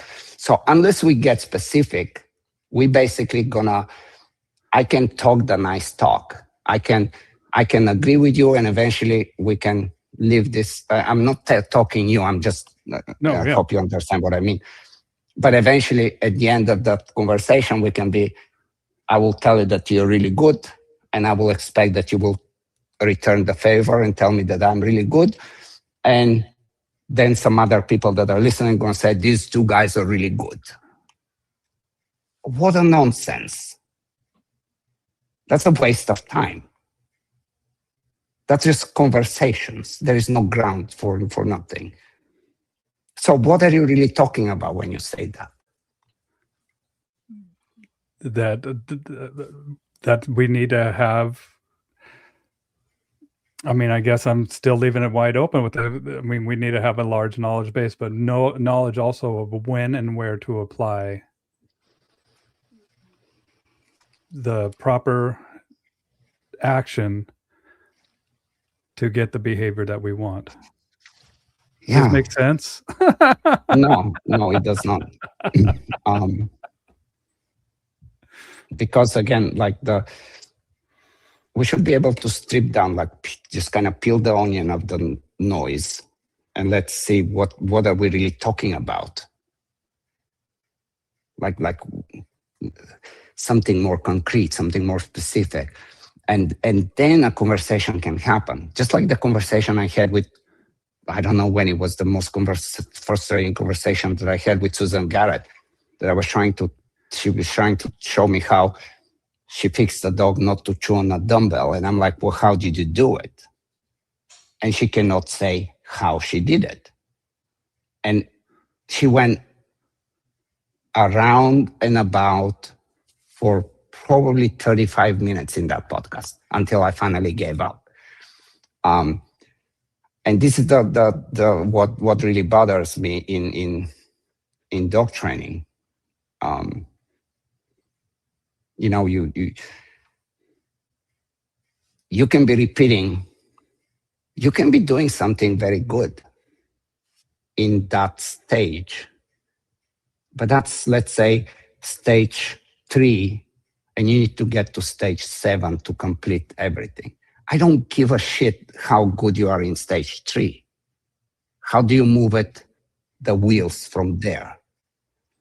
And then how do you problem solve? And then how are you going to reconcile? And then what really is going to be the end result? And how we compare that end result to something else. It's not easy. Not that I don't have the answer. That's why I said that, like, it would be so easy if we do it UFC style, to where it's like, okay, yeah, you talk, you're good, let's roll, go. Yeah. But just see, yeah. You know. Well, let the dog be the proof, Right. of the pudding in the interaction. But also, when you say, well, you work with the dog in front of you, or, well, it depends. Well, it depends on the owner. Like, if there is so many exits in a conversation, I'm not interested in the exits. I'm trying to narrow it down to actually really having the conversation. And that's where I appear very rude. I don't think it's rude. I think that it's thought-provoking. I think it's challenging, and I like it because it makes you strive to do better, to be better, to be and a better everybody, communicator. I genuinely believe that the majority of people that are training dogs, that's where they want to be. They want to have good product. They want to be good to dogs. They want to, you know, have families be successful, or competitors be successful, or whatever. Like, there's no question in my mind. There are some extremely fake influencers that's all they like. It's mind-boggling, because just the sheer amount of posts that are made, it tells me where their head is. You cannot possibly train one dog in the quality that probably you can give to that dog, simply because you're not training the dog and you're chasing likes and subscribers. And on top, that kind of really just, yes, you become a name, and most people drink the Kool-Aid. But I can promise you that there are other trainers, me included, that are just watching it as pure entertainment at nighttime and having a blast, just enjoying the circus. It is a circus, man. Well, one of the things that I remember when we did that podcast too, one of the things that I found very refreshing, because if you were to watch me with my dogs out here on my property, I mean, you would probably think that I need a dog trainer in some ways, because I let my dogs just be dogs. I let them run around and be. Yeah, and that's another thing. That's actually, you're bringing an interesting point, because I would like to believe that most trainers are allowing their dogs to be stupid most of the time and be controlled when needed to be controlled. Yes. And if I have to call him 5 times and he's not coming, it's my fucking dog. He doesn't need to come right now. And he knows it and I know it. And sometimes I'm like, okay, I'm just going to shut the door and you're going to come eventually. I don't care, because I don't care. Yeah. But how do we go about how we compare? This is the big challenge. It's a very big challenge. Jay says, because if we find a way how to compare, then we're going to actually, just like how UFC has rankings of fighters, yes, and that constantly changes. We can have that. Right now, this is a chaos for the majority of people that are starting and that don't know how to wean the weeds from the flowers, you know. Yeah, Jace says competition, and speaking of UFC, competition seems to be the only way to improve results. The rules are the same, the objectives are the same, colors are off, everyone does the same routine, then you get to see who gets the best score. Yeah. It's a very, very interesting stuff. Like, this has been, you know, I know that many people, I know everybody understands what I'm talking about, but a lot of people disagree with what I'm saying, and a lot of people agree with what I'm saying. And the people that agree with me on this are the people that maybe not in dogs, but maybe in some other areas, they understand how rankings, what credentials and accomplishments in whatever the area is, there is some way of comparison, and it's not vague by no means. It's actually the opposite. A very cool one, though. If somebody ever comes up with this, and again, there is plenty of. Again, I may sound very rude. There's plenty of the pet trainers, and they would say, well, I have no interest of competing and testing myself against anybody else. And I understand that. It's not like what I'm doing. I'm not suggesting that everybody should do this. This is like, what I'm doing is absolute madness. Do you think that the art aspect, like if we were to compare artists, that I've often said that dog training is an art and a science. Do you think that has any consideration with your question? Sure. What is an art? I mean, there was a fucking banana taped with a duct tape. Do you remember this? That was sold for I don't know how many millions of dollars as an art, right? Yeah, right down by you at. Okay, so just because it was sold for this amount of money, is that what are we actually talking about? Well, that's what I'm saying. Is like who determines who determines that? Right. And how do we determine that? What's the criteria of who And is a that's the better artist? tricky part, because like you can, like, hats off if you get the job done and your clients are happy. Brilliant. But that still does not compare you to the other trainer that also has done the same. You're still not equally the same trainer. Absolutely not. Like, absolutely not. Not on the same, maybe it's a different, are you talking about like a universal, like a universal? Well, again, like I don't, I mean, for me, it's easy. Like I can say, well, this is what I've done in certain sport. And I have compared myself to the best of the world in this sport many times. And I know exactly where I stand.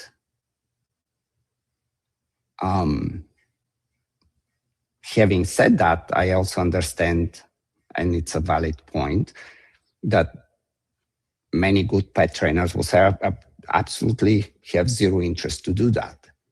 Totally get it. However, how do I compare you?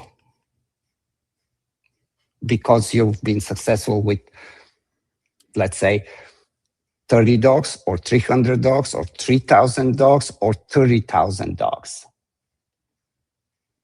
Well, there can be another trainer that has trained only 2 dogs and still can be way better trainer than you.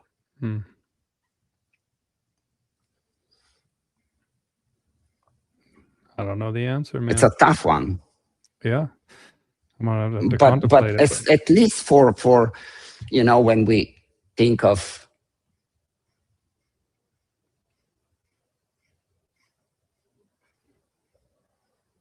I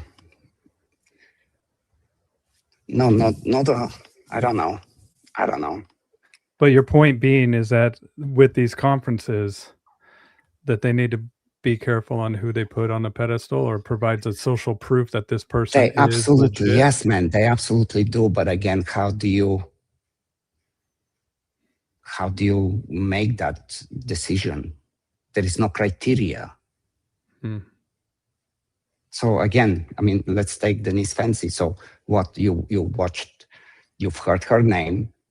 She has a Fancy Academy. She does speaking.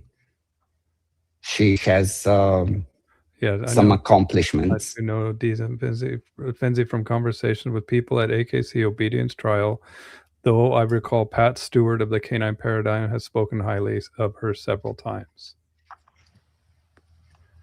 Right. It's all and so again, like you have Denise Fancy, you have Pat Stewart, you have how do you compare them to what is that you compare them? Because there is the one has academy, the other one has a good podcast. They talk nice, they teach people, they're productive, they definitely do some good things. But how do you tell me which one is a better trainer? And how do you compare him? How would you compare Dennis Fancy to myself, for example? I don't know enough about her to compare her to you. I don't know. I would assume not even on the same paradigm. I don't know. Okay, forget me. How do you compare her to Pat Stewart? Or how do you compare? Pick two trainers that you know well. Maybe I don't compare. Maybe I've always had the attitude of always being learning from people instead of comparing them. But learning from people, and I know now that you mentioned Jay, and hopefully he still sticks around. Learning from people can be not just wasted time, but can be extremely dangerous for you if you have a certain goal. So if we go back to martial arts, there are these magicians that do no contact, that go like this, Yeah. And 20 fucking people are on the floor. Yeah. And they do it long enough that actually they start believing themselves. And then eventually somebody smacks them on the face and they're like about to cry. Yeah. When the real world hits them, literally. But they have followers, they have believers. Same thing But with they religion. It reminds me do of not want to compare. the priests that wave their jackets and they exercise people or whatever. And then I think it's very similar. Somebody saying the Landry has an interesting point, which I agree with. Pet dog training criteria, number of lives saved, dogs and their owners. Yep, okay, so the one, again, very solid argument. Somebody can save 25,000 dogs and somebody can save 5 dogs.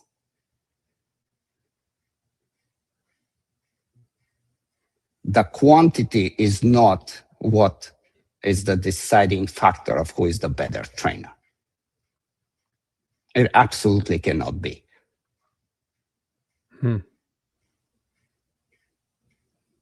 The philosophy? I mean, yeah, the no contact is a philosophy.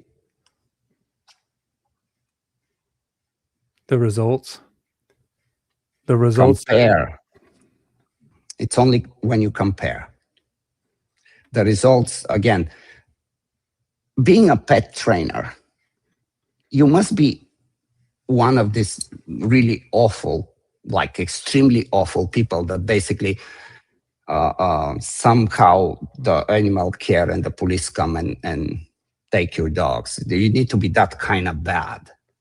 Other than that, you're in the stream. You're moving on and you're successful and you're making money and and in the eyes of a pet owner, you're on a pedestal. Mm-hmm. Simply because you know more than they do. Or you've helped them. With Exactly. the problem that they didn't Exactly. know how to resolve. Right. But by no means that can be a comparison. Now, if we compare to where regardless of which camp, you have a dog that the one camp failed the dog and gave up, and the other one fixes it. That's still not a good model. Because now ideology comes into as a factor too. It's like, well, are we doing this, or is that okay, or is that what is it? I mean, it's a like I'm really like, for me, it's super entertaining, but it's also, I feel bad for people that sign up to defend themselves on the street, thinking that they can pull some magic and hurt somebody without touching them. I feel awful for them. Just as I feel awful for police trainers that go to some really shady seminar just because they are presented as the best modern new thing, and it's utter nonsense, but they don't know. But I can break it down. But should I break it down? What is the why? Why would I need to be this? I don't have time to just fight on the internet with people. Just do your thing, whatever. I mean, I'm probably old enough at this point that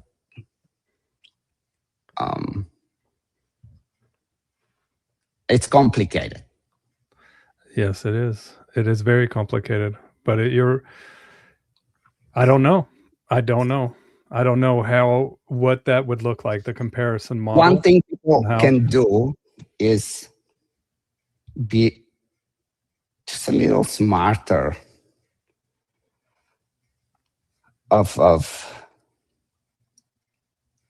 But you can't, because you don't know what you're looking at. Like just like I can look at a painting, and an artist can look at the same painting, and a bullshitter can look at the same painting, and the artist can say, well, that's a joke. And the bullshitter can say, this is an incredible masterpiece. Mm-hmm. And now I have to decide which one to listen to. That's why I was asking about the art aspect of this. And is it in the eye of the beholder? Is it in the interpretation? Well, in learning, there are certain laws. And there is, to some extent, again, the really awful ones are very quickly exposed. It's ridiculously funny for me. However, it's also ridiculously frustrating for me that there are thousands of people that believe that they can learn something from them. And that's just the nature of it. Well, it's also, there's a law of freedom with learning. What do you mean by that? When learning is more effective when the learner has the freedom to choose, explore, and direct their own process. I'm just looking at laws, the principles of learning, laws of learning. Here, I'll show you. Mm-hmm. So when you said, so we have the primary laws of learning. Now this is Thorndike. That's Thorndike. I can talk to you about Thorndike for 3 days. Yeah, but we have the readiness, exercise, effect. But down here is what I was looking at, the law of freedom. Right, learning more effective when the learner has the freedom.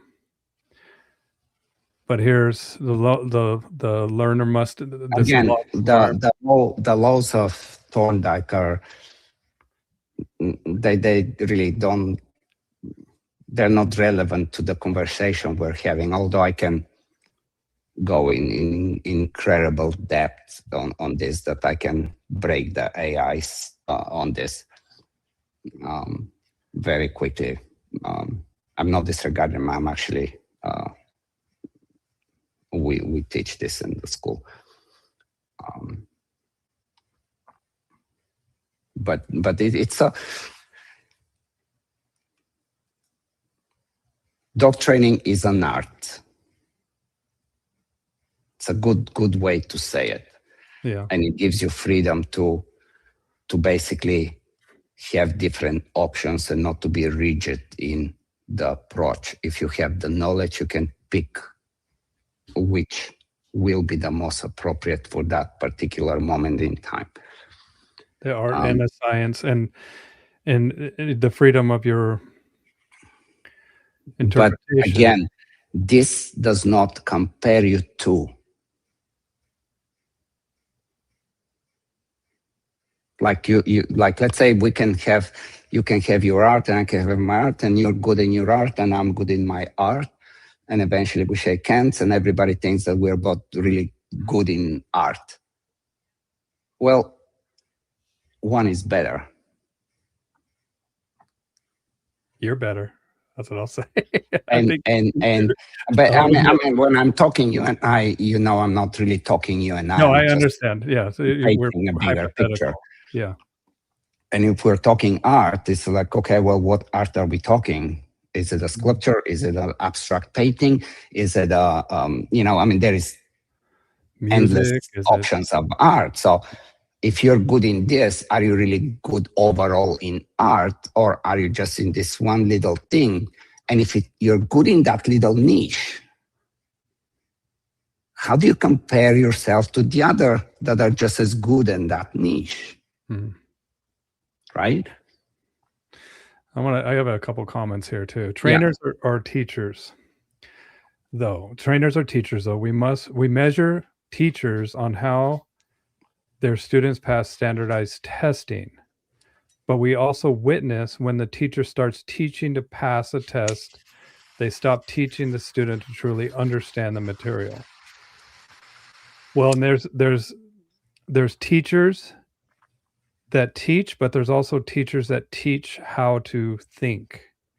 Or there's teachers that teach from rote memorization, and then there's teachers that teach critical thinking. Does that make sense? Denise Fenzi gave up on her dog. She had it from a puppy that was super reactive. I don't think Ivan has.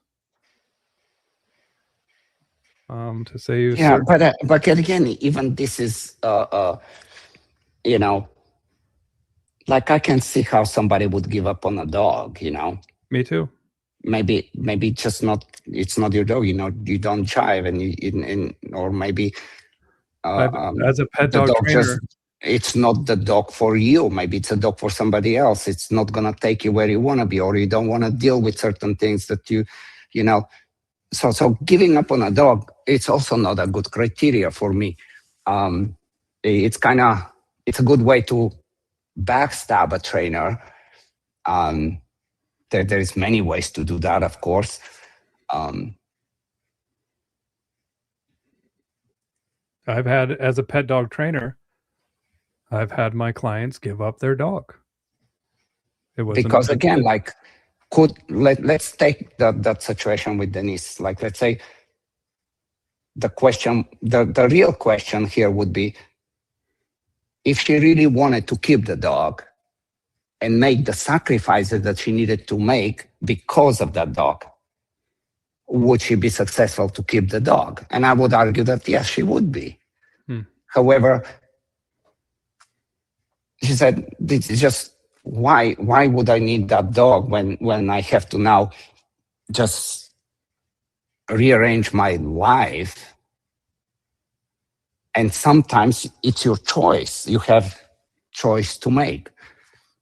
That's not a good criteria to say if you're a good trainer or no. In fact, I think that it would make you a better trainer to understand your capabilities of being able to what this dog requires. Again, it's very extremely subjective. Yes. Like there's just so many components, so many factors why something like this can happen that just saying plain right out that well, you suck as a trainer because of that. Of course, if this is a social media wars, I can see how this comes in place, and okay, that's fine. However, like deep inside of me, that's by no means a way of judging if you're a good trainer or not. Absolutely wouldn't be. Let me see who's on the other end of the disagreements. We have so many comments, man. Here. Let's hear. Ivan mentioned a while ago that his successor in TWC need to have a good understanding of the system and not necessarily practice it. When you hold that opinion, why does he contradict himself when he says a good logical presenter without practice is not good? Yeah, so maybe I didn't explain it well, or maybe whomever's posted this didn't understand it. There is theoretical and there is practical test. So I need to see that you have theoretical knowledge, and the theoretical knowledge is strictly that you will be challenged on the material that I'm teaching you. Do you understand it or not? And then the practical knowledge will be, can you apply it or not? And if you can, that means that you understand my concepts and ideas. And that's where it ends. Now, are you a better trainer than somebody else? I cannot make that claim. There is no base to make such claim. Hopefully that kind of helps. I don't know. Yeah, I like Kashi a lot. He's over in India. Let me see if you guys have any questions. Yeah, see, I don't like it at all. Let's see. There's a good point. Instead of regulations, we have to see. There's a good point that instead of regulations, we should have a way to see what each trainer is about, because of a lot of fluff and, of course, a lot of good. Absolutely. And especially when we live in a world of curated social media where people can put up What was that comment again? Put it back on. It's a good point. Instead of regulating, we should have a way to see what it is about, because I'm trying to read them before I post. Right. Yeah. He says, I have a lot of confidence in my ability to do great work with a pet dog. I have my first sport dog a few months in, and I've been slapped in the face too many times to count. And that, as me, as a pet dog trainer, that's why I sought out working dog, sport dog people. Even though I don't have any interest in competing myself, I know that there's things that I can learn from them.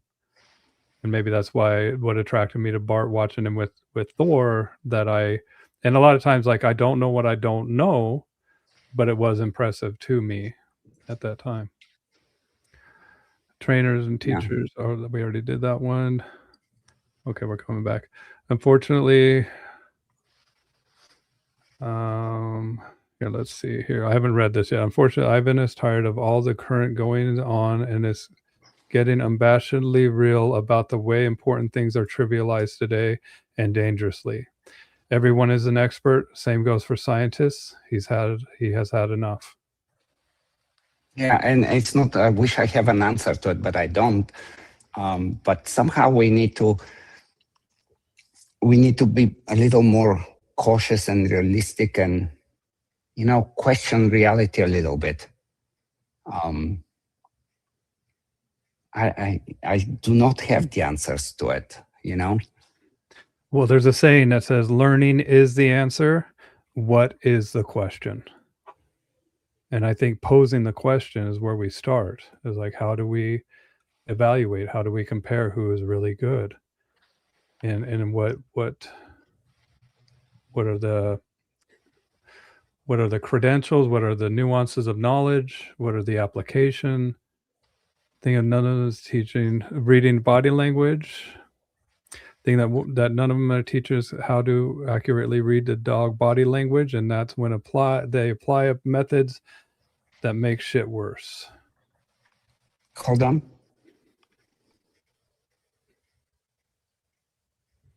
Do you remember when we were watching that seminar? And I think they were talking about body language, and we all three of us just disagreed on what they were stating about what's going on in this dog's mind, and that can be subjective as well. And that's where rapport and relationship and knowing this dog. So I would argue that this is hard to be.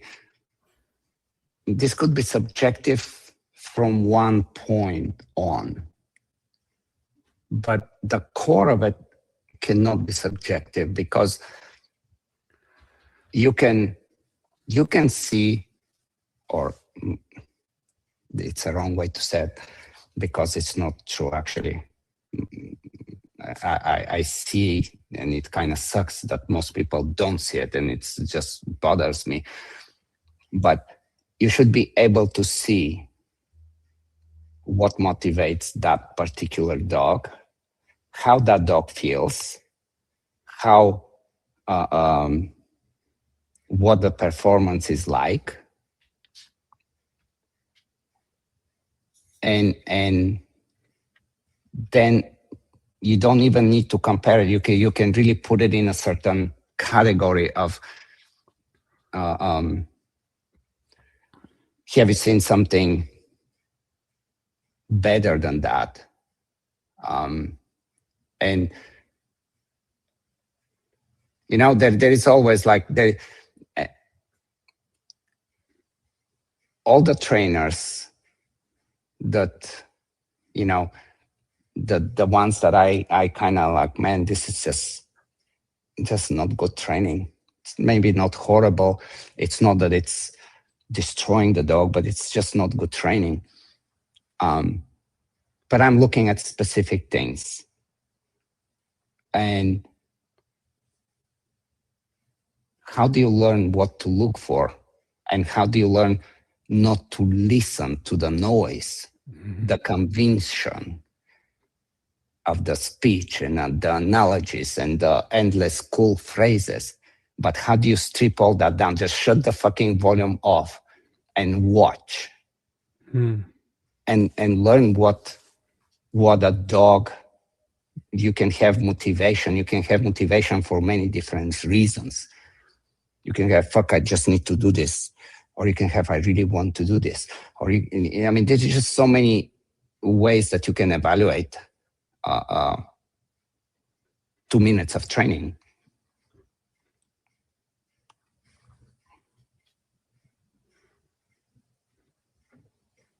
Yeah, they don't like it's all about who talks the talk, who has the good phrases, who has the analogies, who has the slang, the jargon. Shut it off, mute it. See what they're trying to teach or what they're trying to demonstrate, and mute their explanation. Especially when you don't, because the explanation influences you. This is how snake oil is sold. This is how you drink the Kool-Aid. I make you believe it. Yes. I fuck with your eyes and your intuition. I make you listen to me.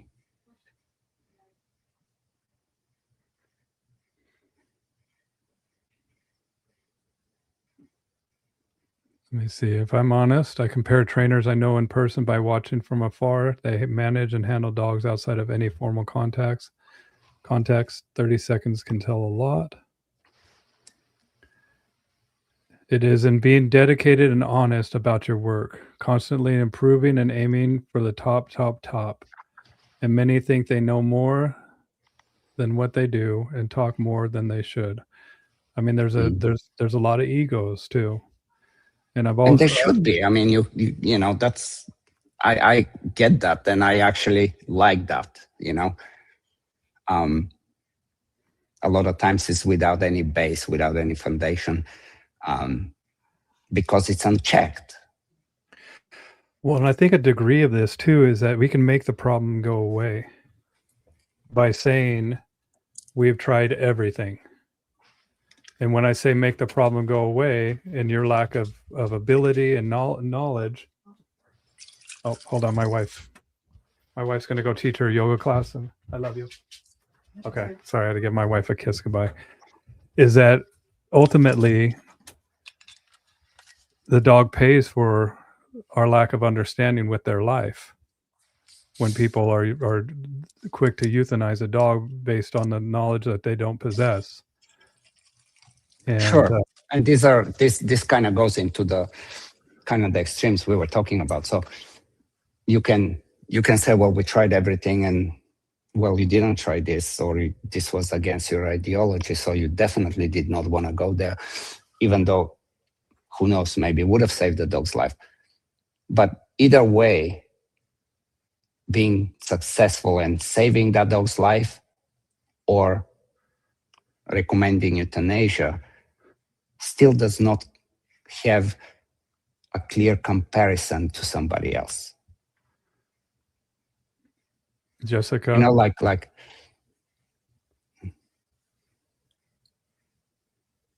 what were you going to say, Ivan? What she's saying is very kind of what I'm trying to say. The variables. That's it. There's so many variables here. So Jessica says, in order to compare trainers, there has to be clear measurables, and there aren't. So many variables.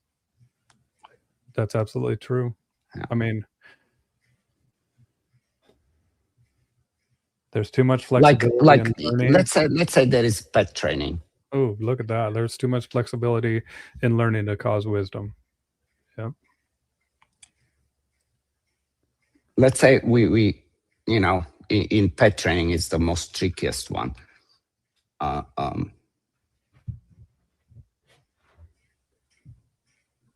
Every once in a while, there is these challenges on the internet. You take a dog, I take a dog. Mm-hmm. Have you seen one of those taken place? No. There's challenges. No. Anybody's right.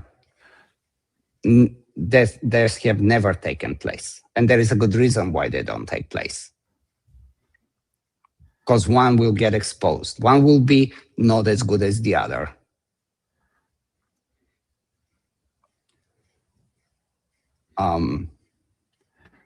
But you read somebody's credentials and it's like, yeah, I've presented to so many conferences. I am whatever. I still don't know how you train dogs.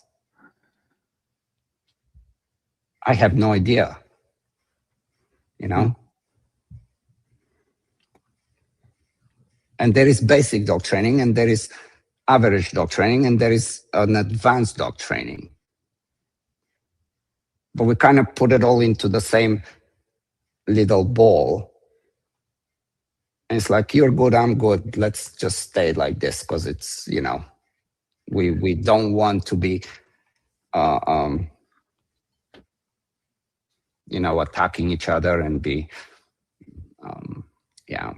And I get that too. I mean, again, I do not have the answers to it. I wish I do. If I did, I will make suggestions immediately. Yeah, I'm going through football as well. It's been a long time since I talked to Ivan. Competition. I mean, there's a reason why we have competition. There's a reason why we have UFC. There is a reason why you have competition in everything. Yes. Even the little kids that go and do mathematics competitions, you know, they're all geniuses. I mean, he's 6 years old and he does better mathematics and algebra and so on than I will ever do. However, is he better than this one? We don't know.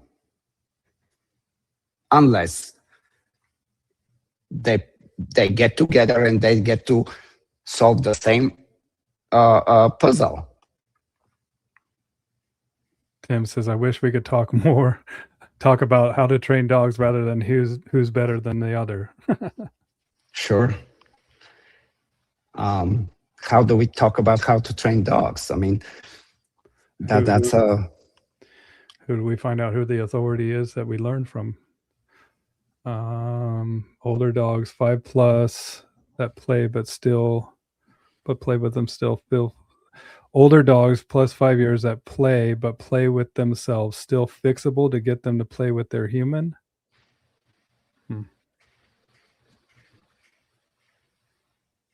Training is a conversation. Can your trainer just reiterate methods or techniques, or can they truly read it and influence the conversation without food or tools?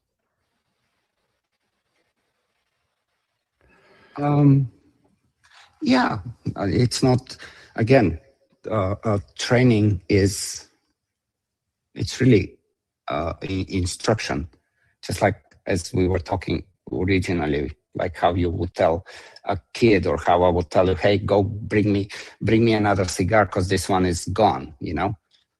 Yeah. Now, you will do it if I offer you something, or if I made you like me, you will do it.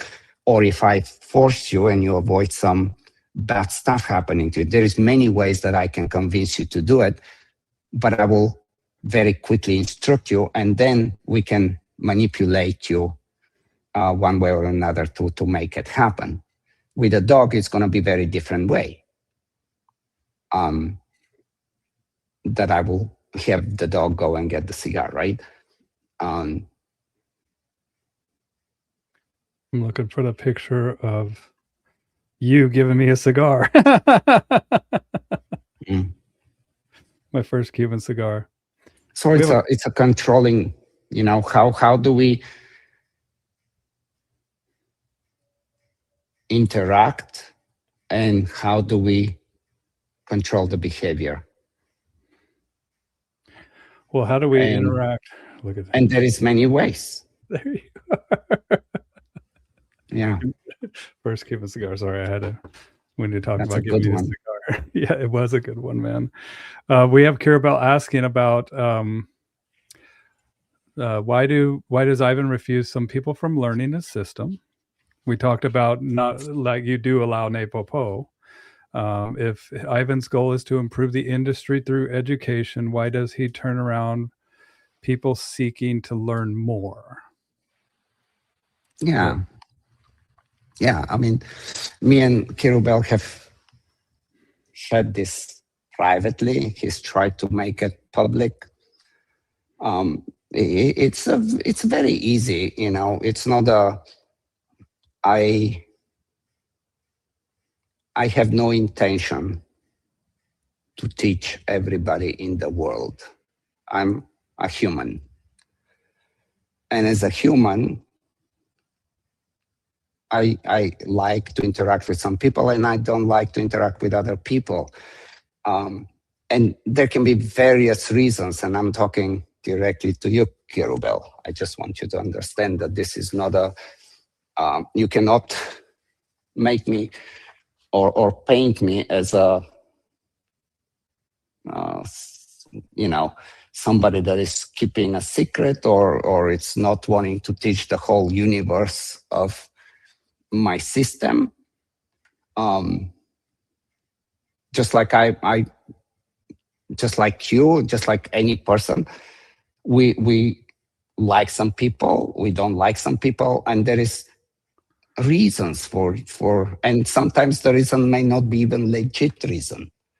But I by no means feel like I am there to Improve change the world. Right.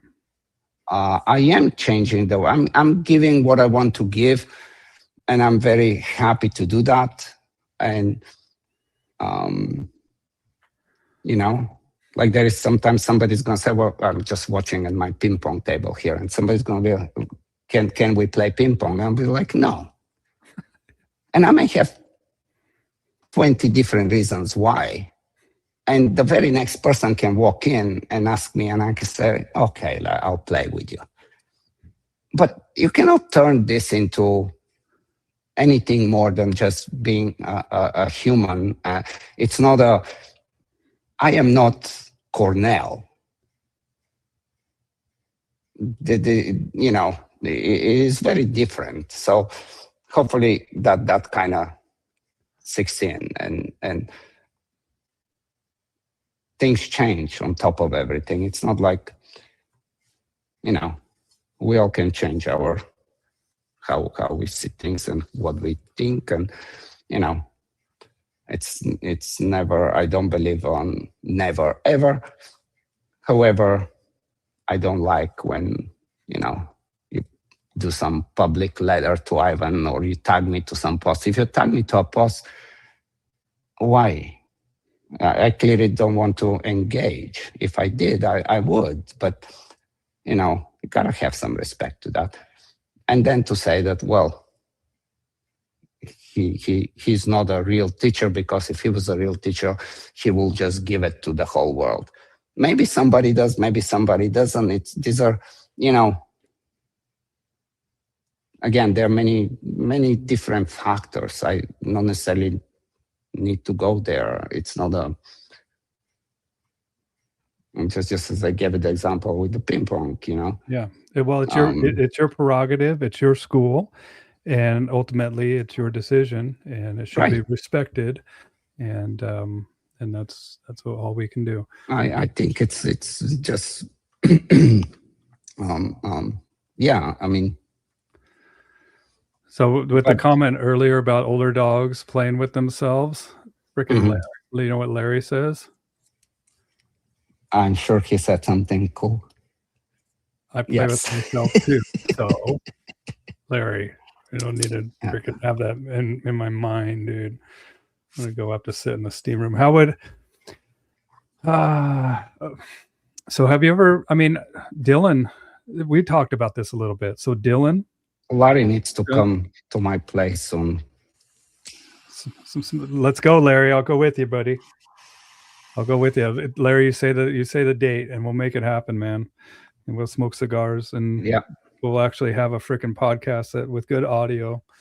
We can work it. But and Jay Jack's here too.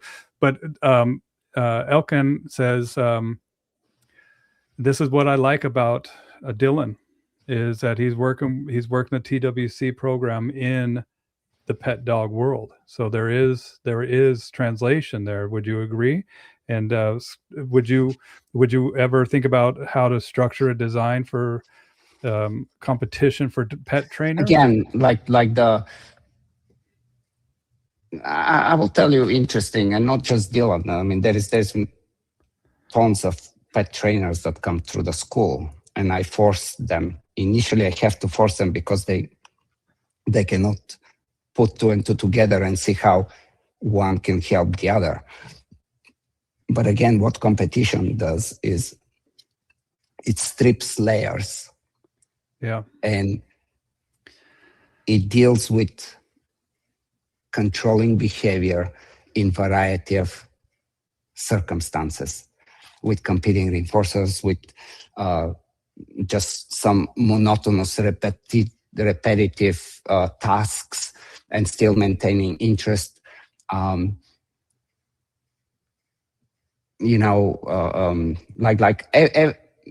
Especially, it's very different when we're talking about, like, let's say, rally or fly ball or agility or dog diving. Nothing against them, but they do not deal in the aspect how protection training does. And then in protection training, you have very different sports that pay attention to certain things, and there is sports that don't pay attention to. It's kind of more vague. And when you're able to say, okay, well, they both can make it happen, but who makes it better? Who makes it faster, and who makes it lasting? And then you have to define what is better and what is, what is the proper emotional state, and so on and so on. And then you have that comparison. However, you, as a pet trainer, it's a very beautiful playground that can teach you how to control behavior and how to manipulate emotions and how to basically become a very good trainer. And all of that, if you have a good teacher, you will learn how to put this in any aspect of dog training. Well, because again, ultimately it comes down to how can I tell you what to do, and you will tell me that you can do it this way or that way, but I will insist that it has to happen this way.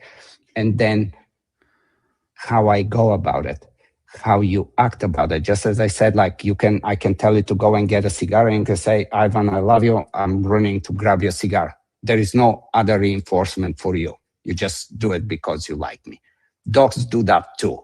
Some trainers hate that, what I just said. They absolutely don't believe in that. Like I can, the example with the cigar, like I can tell you, Bill, go grab the cigar, please. And you will just go, yeah, hold on. No and you will do it just because you like me, for no other reason, just because you want to do something good for me. That's the only reason. It's not to better yourself. It's not to get anything out of it. You will do it just because we are cool with each other. Or I can convince you to give me the cigar with, I'll give you 5,000 in cash right now. And if that's not enough, I'll raise the money. Or I can start activating you, and you will have no choice, but you will go and get the cigar too, because we will get to the level that you will absolutely go and get the cigar. I promise you that, and you know that. So there is quite a few ways that I can convince you to get the cigar. But listen, man, if I went and got the cigar because I liked you, but if I knew because you paid me that there's money on the line in the future and you told me to get a cigar, that might stop me from getting a cigar because I want a payout. Sometimes that's a big problem, yes. This is when you replace the internal reinforcement, and this is when kids start to get tokens for they like to play tennis or they like to paint, and the parents are, oh, let's make them paint more, and they start to reward painting where the painting actually is they would just do it on their own, but you shift the direction and the goal and you fuck them up that way. Interesting. But there is many, again. There's So how you go about getting the cigar for me, I can say that's I can say all of this is good training because you, after all, brought the cigar here. Well, but if I can ask you which way you liked, there is no question that the first option that I will go and get it for you, man. Hold on. I don't need nothing. Of course I don't need nothing. Yeah, it reminds me of the carrot and the stick analogy. And I can't remember, I think it was a book by Malcolm Gladwell, maybe. I don't remember exactly, but it stuck with me. It's like if you came over to my house, man, and I made you a barbecue or a crazy good dinner, just because I like you and I want your presence. And as you left my house, you were like, that was an amazing dinner. Here's $5,000 or whatever, right? I might take that as an insult, even though you're trying to make a compliment, saying that I enjoyed it. Let me monetize this behavior that you did intrinsically because you wanted to, out of the goodness of your heart. It might diminish the importance of that moment. Right. So yeah. So and this is kind of almost one of the core principles in how I look at dog training. Going back to the rapport, trust, motivation, cooperation, skill, problem resolution skill, and so on and so on. Like, before I ask you for the cigar, I have to make sure that we're cool, that you actually want to do something for me. Yeah. Not for any other reason. Maybe it's reciprocal, maybe it's not. But I can manipulate you outside the actual bringing the cigar to where you will be very eager to do it just because, without even understanding that I kind of prepared you, I cooked you for that. Or I can very intelligently steam you back and forth and you will bring me the cigar. The end result is, yes, I have a cigar, but who we are is very different. And a lot of trainers don't believe in that.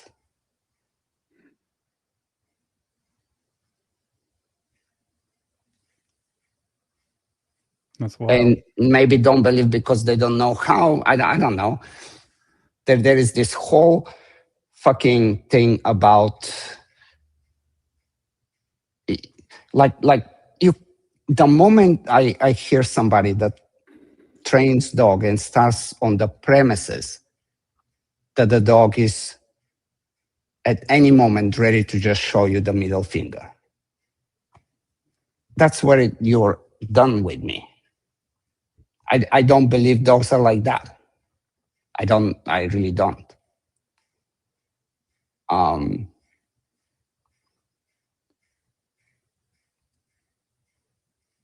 know I need to elaborate probably more on this, but you don't think that they have animosity? They don't have... Oh, they sure can, of course. But they don't start with, I'm not gonna fucking do a down for you. I'm not coming to you, or I'm just gonna despise you all along. And so the whole training approach is based on that the dog's just gonna despise anything you want from them. That's just like a horrible way to work with kids or anything, you know. You're starting on the wrong foot. You're gonna make things happen, but in the end of the day, who gives a fuck? There is affection and love. They're real things. And emotions are a real thing. Dogs are a little more different. They're a little more limited in what emotions are. Like we talk about affect and arousal and so on. But yeah, gotta be nice to dogs, man.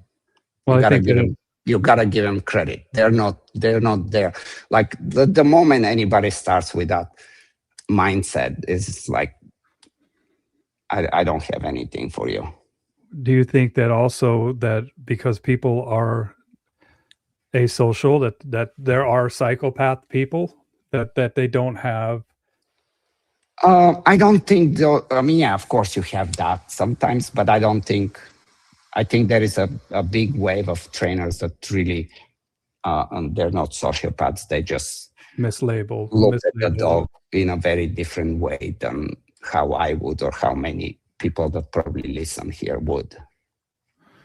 J Jack, you know about JRC or GRC, his sport? Of course, Jay was sharing his sport most likely first with me than anybody else when he was first just brainstorming it, Dude, it's brilliant. We've talked many times. His social readiness test and letting the dog be at liberty. We were at, I think it was at the beginning when he was launching this in St. Louis. Maybe Jay, you can tell me. First off, he's like, nobody has a flat collar. We're in the conference here with all these dog trainers, and we need a flat collar, and nobody has a flat collar. He's like, are you fucking kidding me? Nobody here has a flat collar. And then to let the dogs be at liberty. Right. And what we were talking about earlier about just letting dogs be dogs. I mean, I have dogs just hanging out in the room with me, and to see that was a big failure point for some people, that their dog could not just exist and be without guidance from them. Right. I think that I'm a huge fan of the GRC, and he says that what he's incorporated a lot of this for the pet dog folks. And I think that, I think the consensus here is the comparative nature of who knows where people lie on the spectrum on who's better has to go through some type of competition. And we've mentioned it too. And I think that might be a good point. Somebody asked about structuring a competition for pet dog trainers, and I think that is maybe an answer to this. Yeah, maybe. He says, "Oh, J Jack, why not?" The idea he talked about in Ivan's pause about social responsibility, SR testing in other sports like dock diving. That was brilliant. I have only been exposed to a small bit of dock diving, but it's amazing how many of those dogs would fail SR testing. You'd be surprised, man, that we were with a bunch of professional dog trainers that their dogs that they traveled with to this location failed their SR training or SR testing. And I hope it becomes a new standard. I think it would make things so much better in so many ways. And the other thing that I like about is that we take the dogs intuitive nature into consideration, especially with like the tug stuff. That's why I like IGP, is because it uses the tracking element that the PSA does not have. I like French ring. I love the object guard of that, because I think that there are innate behaviors that lie within certain dogs that really strokes their desire in some of these competitions. Yeah, the like for me the some of the valuable characteristics of sports, different sports, is the criteria, what is judged. And again, it comes down to, you can bring me the cigar. This is not the question. Because I like you. Why are you bringing the cigar? Yeah. And because I love you. In certain sports, this is paid attention to, and in certain points of sports, this is not paid attention to. And then on top of that, you're asking a dog to be dominant and to be aggressive and to kind of lose his mind over you, over the decoy. But at the same time, you control the behavior. Now, how the behavior is controlled and how the dog expresses the compliance, that's the interesting part when you know what to look at.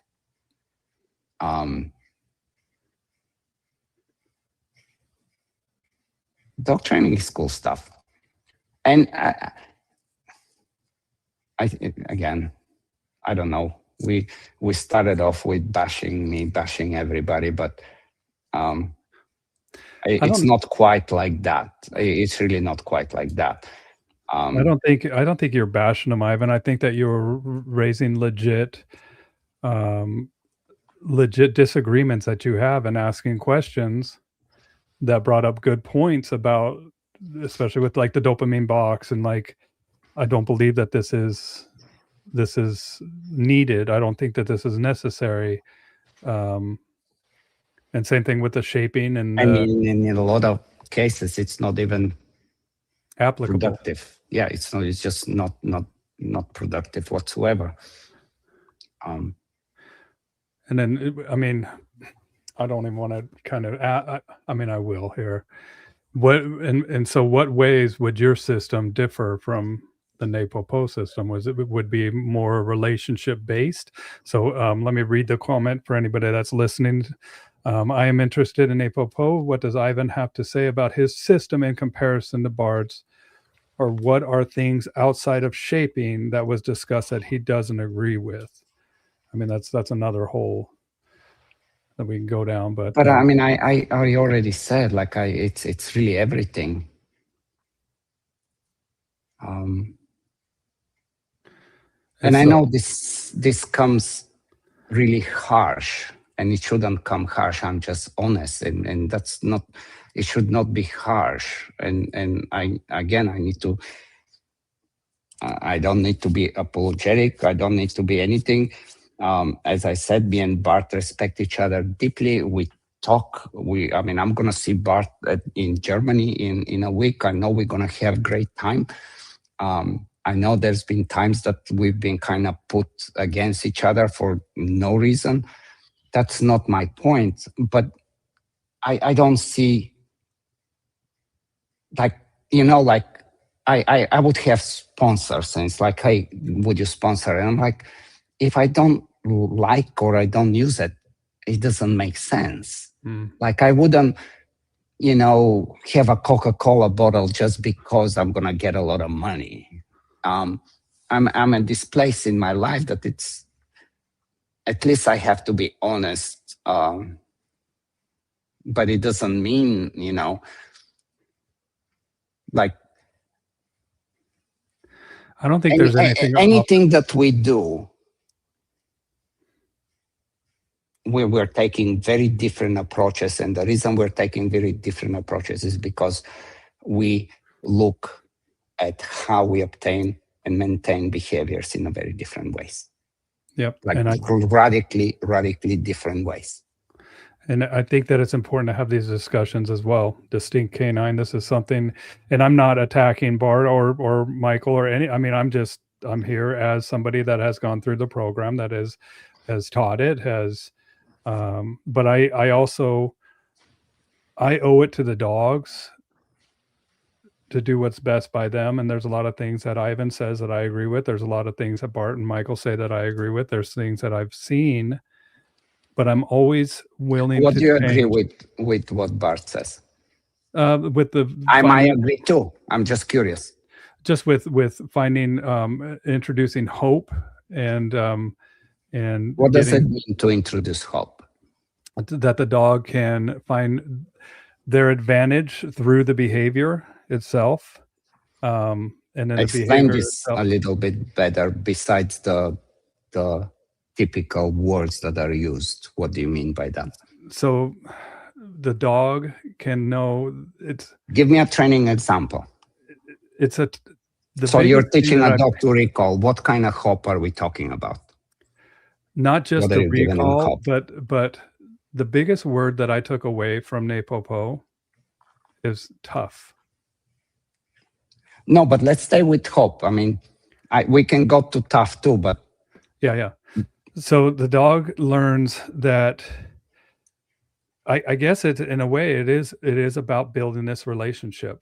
It is about building the value that the interaction that you have with this dog. Does that make sense? No, it does not. This is just dancing around what I asked you to. It's very vague. Okay, I don't know how else to. It's extremely vague. So, well, and with the toughening too.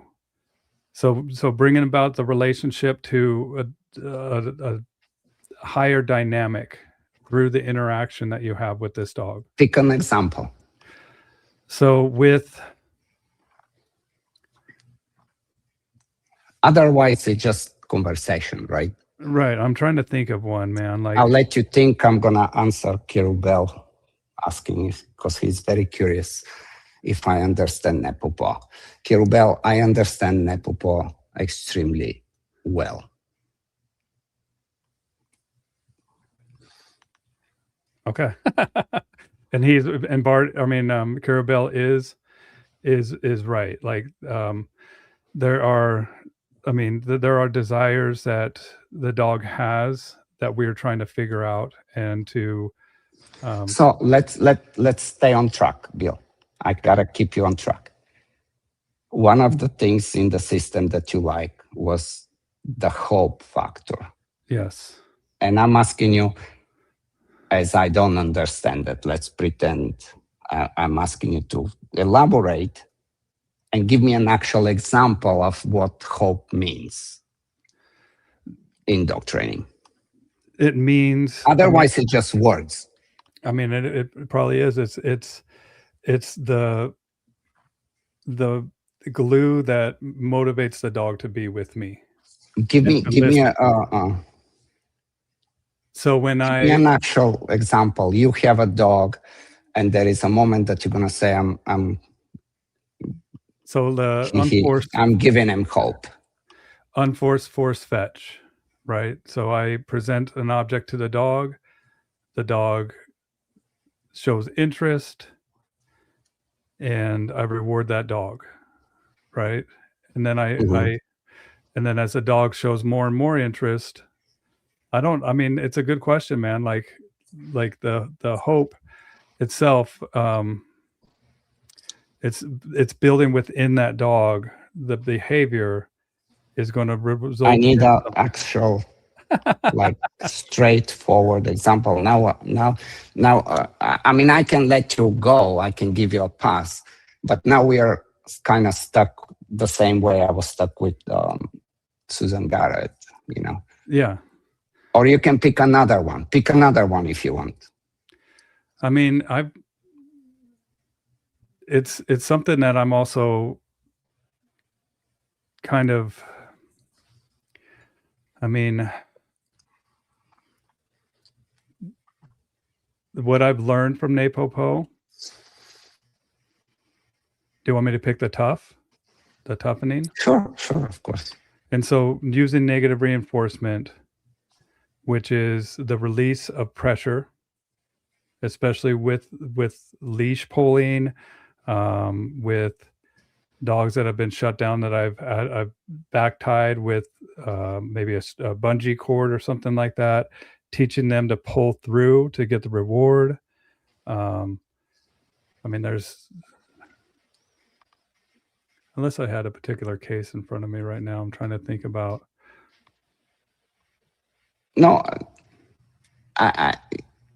I'm really probably a little bit unfair. I understand where you're going. I'm, in a way, giving you a little bit of a hard time. Yeah. However, there is some logic into the madness.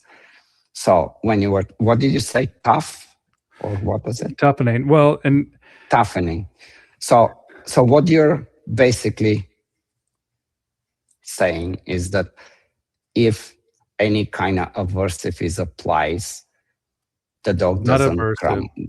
Not aversive, but more But that's negative see, this reinforcement. is the problem, because you're leaving it to my interpretation while I'm begging you to explain it to me.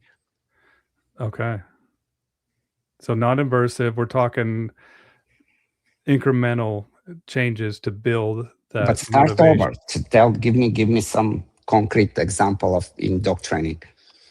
I mean, I would start with that dopamine box, just like Okay. what we were talking about earlier, right? We showed the dog the dopamine box, put the reward in the box, let the dog go to the box and get the reward. Okay. Then we put a vest on the dog, put the reward in the box, let the dog pull very slightly more pressure on the leash, let the dog realize that I pull through this, and then I get to the box and get my reward. Mm-hmm. And then we start to incrementally increase that pressure until the dog realizes the answer to this puzzle, so to speak. Mm-hmm. And that is that hope of finding the answer to this puzzle. Mm-hmm. And what is that good for? To motivate the dog. To motivate the dog, because you cannot motivate the dog in any other way. Oh, I'm sure you can. But can you motivate it in a better way? I'm sure you can. Yes. Mm. These are the interesting conversations. Our Kirabel wants to come on the call to challenge you. No, it's okay. We've been talking for a while anyway. It's definitely. I mean, and keep in mind too, like I've said, I'm a pet dog trainer. I went through NAPOPO probably after about 15 years of working with dogs. And I learned. Once again, sorry to interrupt you. I will go back to what I said. The core, what needs to be learned there, the goal of this tough, what do you say? It's basically when aversive is applied. And aversive is anything. Aversive is restricting you from getting something that you want. Regardless of how you restrict it, it is aversive because you are restricted to get it. So it is aversive. So there is this is just a very standard concept of learning, to where if there is pressure, how do you handle the pressure? Can you overcome it or not overcome it? Are you going to crumble or are you not? However, the interesting conversation is, what is that good for? And we can say, well, we are building resilience and the dog is toughened up and can overcome stressors and so on, which is totally fine. Are there better ways to do it? Yes, I'm sure there is. There are. And what I mean by better ways, just, just simple ways, clarity ways, Again, but this can be argued anyway. So interesting. At least what I'm trying to do is make you think instead of just throwing slogans at me. Well, and what I've always learned as aversive is like a strong, not pressures. Yeah, what aversive is it's like you can dance around, not you, anybody, positive people and balance, and everybody can dance around what aversive is, but ultimately it's like when, like, you can listen to, I don't know, let's say Michael Shikashi, you can say, well, and I don't know exactly, but any of them can say, well, something that's not comfortable. Well, if it's not comfortable, that means it's uncomfortable or neutral. There is only two choices. And if it's neutral, there is no reason to have motivation to do anything. So if it's not comfortable, it's uncomfortable. If it's uncomfortable, it's equals aversive. It's unpleasant. There is some level of discomfort, and discomfort can be physical, emotional, whatever it is. And there is, there's just plenty of ways to deal with this.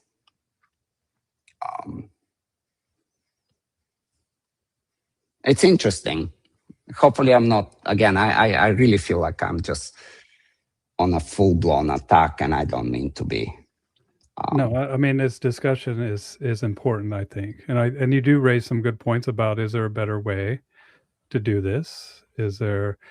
The first question is, why are we doing it? Because if we don't know, and I'm not saying that there is no reason, but a lot of trainers will do things without understanding what we're doing and why we're doing it. And can we get it in a much better way? Whatever that is. I'm not stuck anymore on what we just talked. Well, here, Kiribel says, hope is motivation, right? I agree. There are intrinsic and extrinsic forms of motivation. NAPO focuses on building intrinsic motivation compared to TWC. One of the ways to build intrinsic motivation is through operant games, like the shaping games that we talked about earlier. When the dog learns to problem solve and learn independently, it builds several soft skills that are extremely crucial. It develops a specific type of hope that is different from that which is built through external motivators. But we still rely heavily. Oh shoot, I'm gonna have to go to the Facebook page to get the rest of this comment.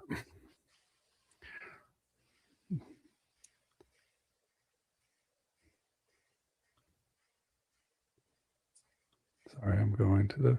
You guys got a long comment. Try to break it down so we can... I can put it up there.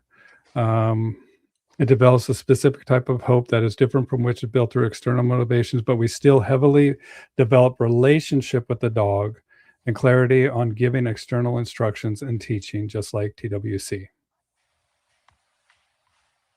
Very good.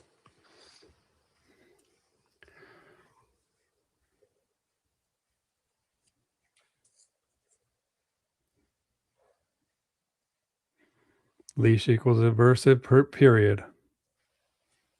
Gentle lead or all harness is aversive. Okay. There was a lot of fluff in that statement. Yeah. This is the thing, like, just talking around circles and I'm not talking about that last comment, because leash, sooner or later there will be something. I mean, you're restricting. It's not like you're having a leash and just going after the dog. That there will be a restriction, and as soon as there is a restriction, that's aversive. Period. End of story. Simple. But I think also terms and definitions. What is more important is that there is clarity and that things are contingent and predictable and announced. There is like way bigger pieces that are crucial than just kind of use a good line of what we are doing. I don't know what simultaneous and backwards means here. Show me. Does Ivan mean forward versus backwards when it comes to aversive use for building resiliency? And then this other comment that he just made was NAPO doesn't have contingency though, does it? It uses simultaneous backwards. Yeah, there is plenty of times where it's within the development where, again, we look at dog training very differently. We absolutely never, ever using simultaneous conditioning. How do you never explain that to me? Simultaneous conditioning. simultaneous conditioning. So you have a, oh man, seriously. So simultaneous conditioning basically in complete layman terms means you're going to say sit and you're going to leash pop at the same time. And if you do that, the leash pop will always override your verbal sit because it has the power. It trumps it. So if you stop, the sit will not be, there will be, nothing meaningful there.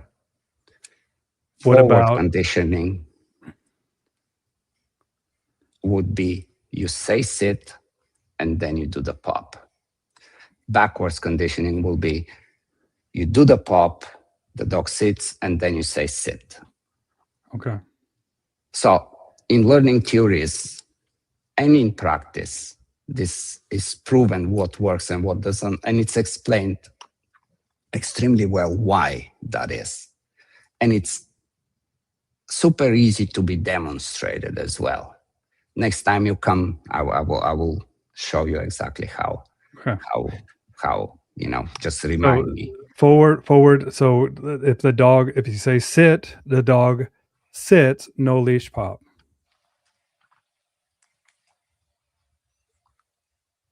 Well, in the beginning, you're gonna have to, the sit will have no meaning. It's a neutral Right. Oh, so stimulus, what sit, it's called. pop, and then sit, pop, Right. and then once the dog sits, no pop. So there will be a sit, which means nothing. It's a neutral stimulus. The leash pop will eventually make the dog sit.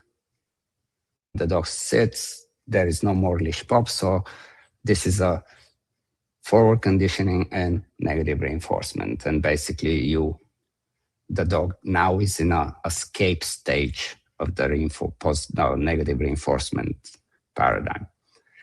Now the dog knows how to escape the pop, but hasn't come to the conclusion how to altogether avoid it. So it's still, even though the dog can escape the aversive, the discomfort, it's not a bad thing, but there is still aversive that comes. With some more repetition, the dog understands how to altogether avoid it. When it's done simultaneously, that's just even theoretically not possible. Eventually, somebody can claim that this works, but I can, if there is a video or a demonstration live, I can point out where the dog actually picks up and the learning starts to happen to where the dog picks up on the cue, but it's not because of what simultaneous conditioning can never do that. This is just like one-on-one basic stuff. Like this is unarguable shit. I get it. I mean, I just didn't know forward, backwards. And I think think of the road. Think of a road. Like let's say you're driving a car, and there is a cliff, and if you drive fast and you go over the cliff, you crash, you die. You can have a sign that says you need to make a sharp left turn, and that sign is right at the cliff. Like right at the cliff, and you're driving with 120 miles. Yeah. Do you think you're gonna make that turn? Nope. Nobody will make that turn. It's impossible. Yeah. Because the information wasn't presented in too time. late. Yeah. If you're driving and there is the cliff and you're lucky if you made the turn, but so the sign is after the turn, is just as bad, of no use to you. If the sign is 5 miles before the turn, you're gonna slow down, you're gonna be careful for a few minutes, And then you're going to say, fuck it, that sign didn't make no sense. You're going to speed up and you're going to die again. So there is a very specific place for that sign to help you navigate that turn and not die. And these are your, like, in a very layman terms, explaining, the different order of conditioning. Makes perfect sense to me, man. And I never thought of it that way. I think you will love the course. I'm sure I will. But again, these are super kind of basic things, and they're not, that this is just non-negotiable. So we're talking, I mean, I want to put up this other one about Carabelle here, because this is what I was trying to explain. One example of advantage using stimulus, simultaneous conditioning for dogs that are extremely sensitive to novel stimuli. We can use simultaneous conditioning to help them overcome that genetic deficiency by making their brain focus on the stimuli they know while introducing new stimuli at the same time. So this was like the dopamine box, right? They know the dopamine box. The brain consciously focuses on the known stimuli, but the subconsciously learns from the novel stimuli.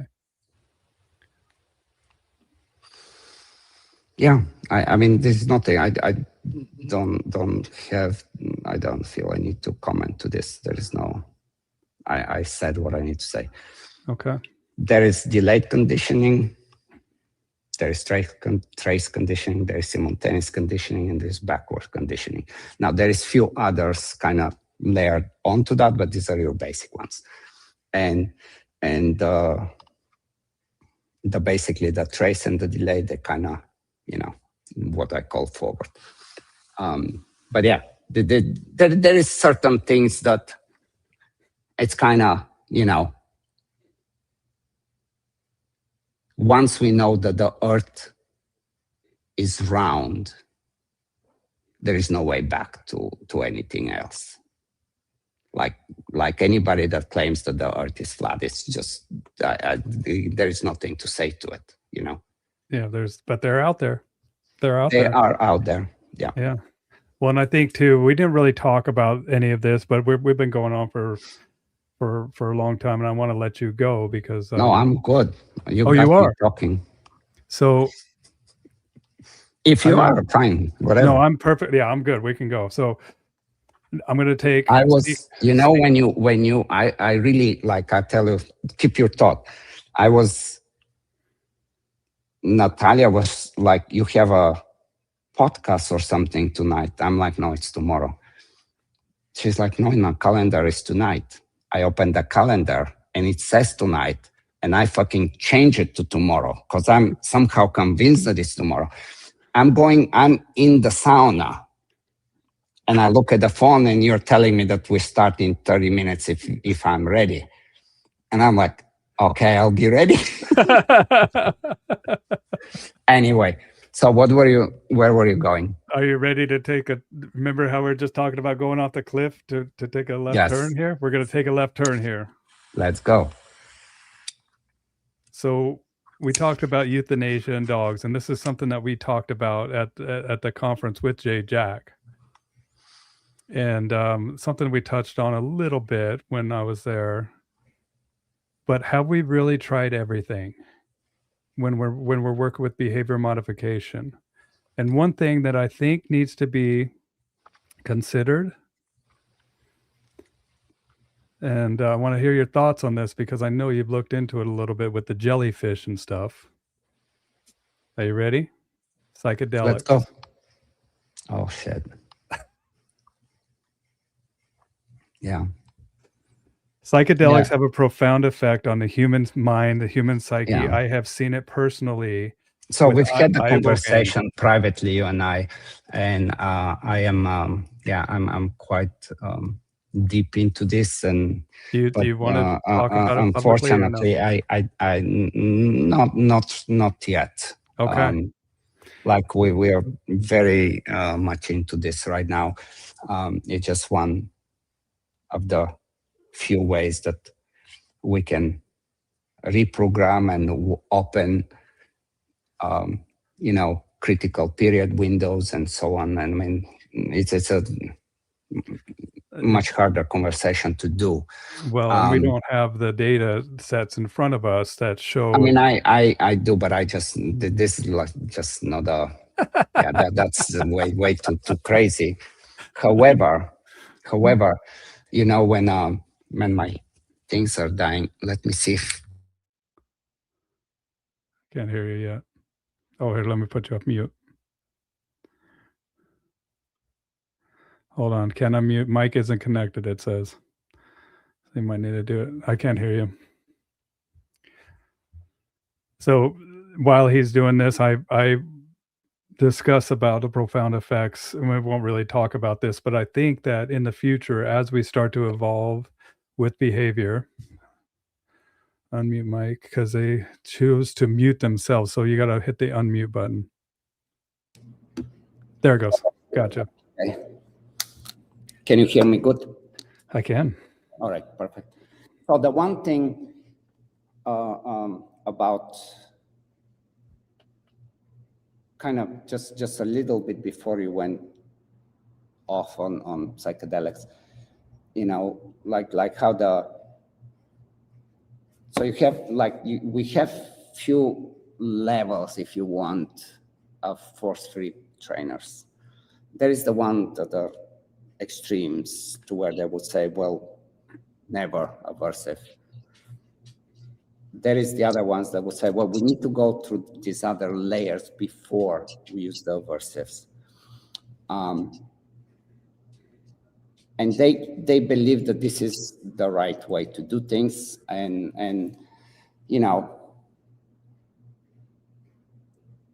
most of the time, telling a dog, starting with, hey, I don't like you to do this, is absolutely the most reasonable approach. Instead of pretending that you're gonna ignore and you're gonna start reinforcing other things, and the dog doesn't have a clue that you disapprove or that thing's gonna be dangerous or whatever it is. So the case about aversives, when we're talking about dog that's aggressive,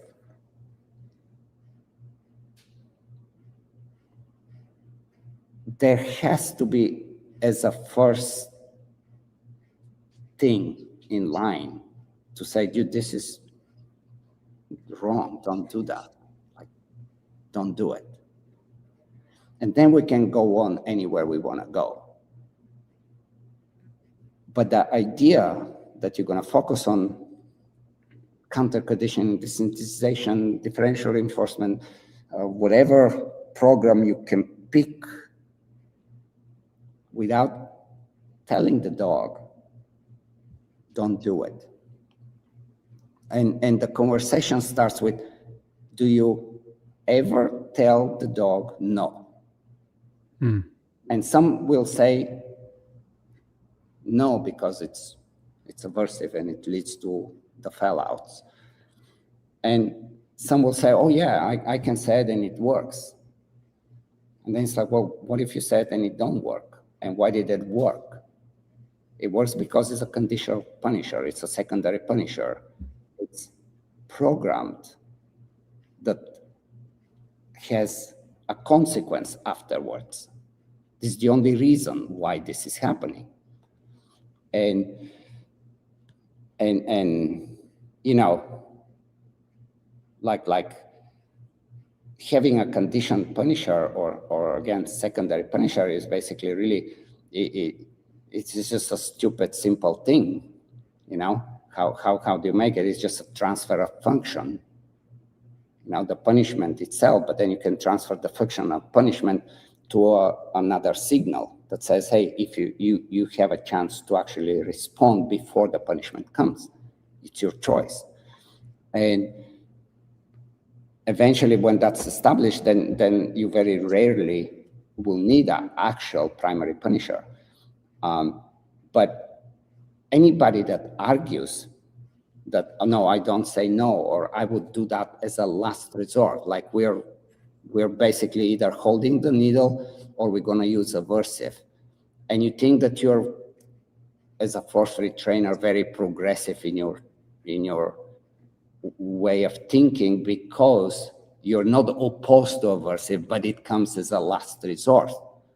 This is a very ridiculous way to, there is no justification to this. It's just such a simple way to debate this. I would do this with anybody. Nobody wants to, but. Well, I can't think of anything more aversive than death. Right. And that's right. Something that I mean, I've seen good dogs be put down. It breaks my heart because people weren't willing to do everything. Right. And it's like, are you truly doing everything? Are you considering everything? And I think that we owe it as people, just like you were talking about earlier, like we can convince each other and we can be snake oil salesmen to each other because we are human beings, but we're talking about interspecies communication, and we owe it. It's imperative that we understand the species that we're trying to communicate with as effectively as possible. And yeah, I don't know what happened, but something happened a while back to where it happened with people and with everybody, and and that all started way back. It started with, I mean, just to give you a very brief evolution of how things progressed.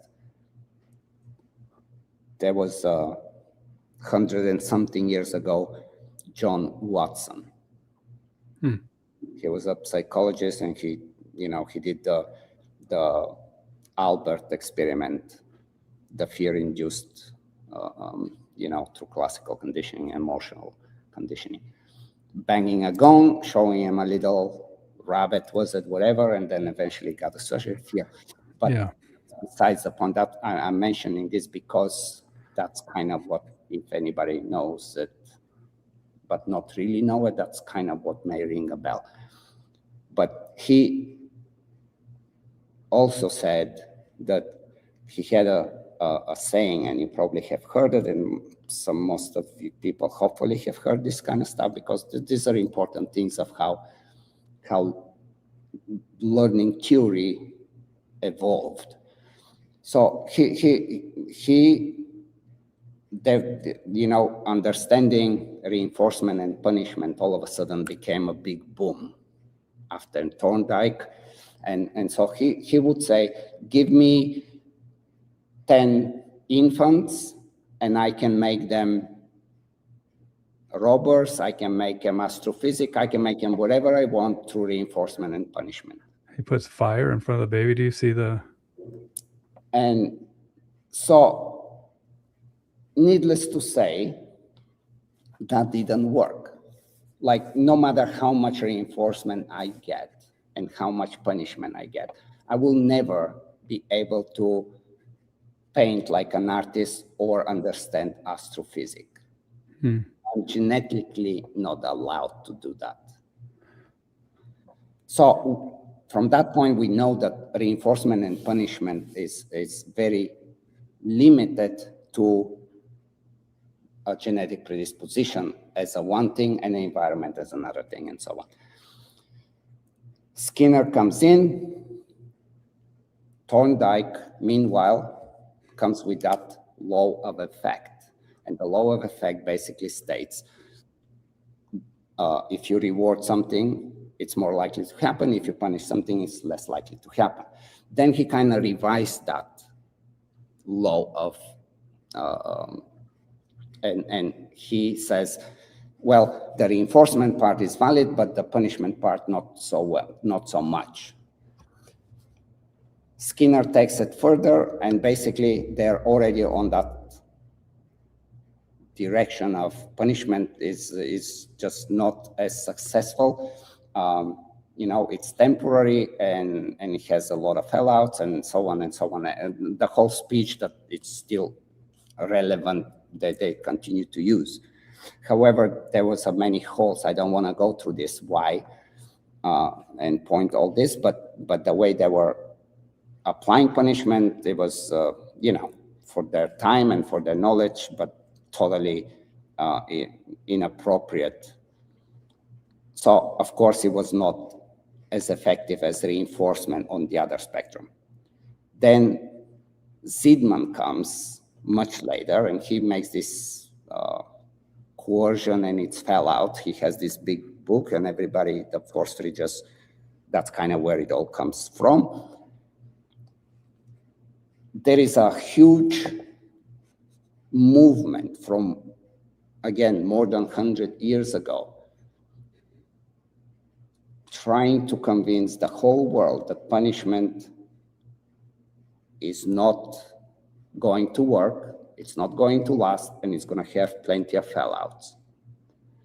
On the premises, though, that it's applied extremely poorly.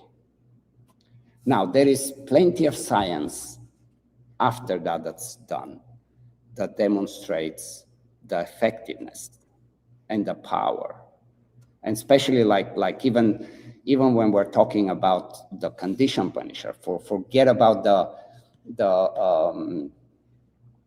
what do you call it, the primary punisher, but like even the condition punisher, you say no, even this is way stronger and almost unextinguishable when it's done correctly. You have to go through some very specific procedures to actually change that. And this is where I'm trying to kind of now wrap things up here, is that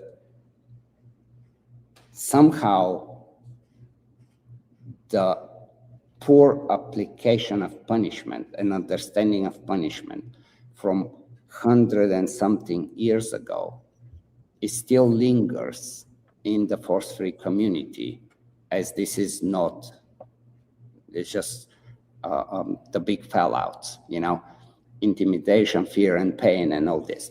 We talk all the time about this. We know that this is just unicorns, but they're stuck on that. And this is why when they talk about, oh, we tried everything, but because I really want to save the dog, I'm going to finally try some aversive. You most likely don't even know how to apply aversive.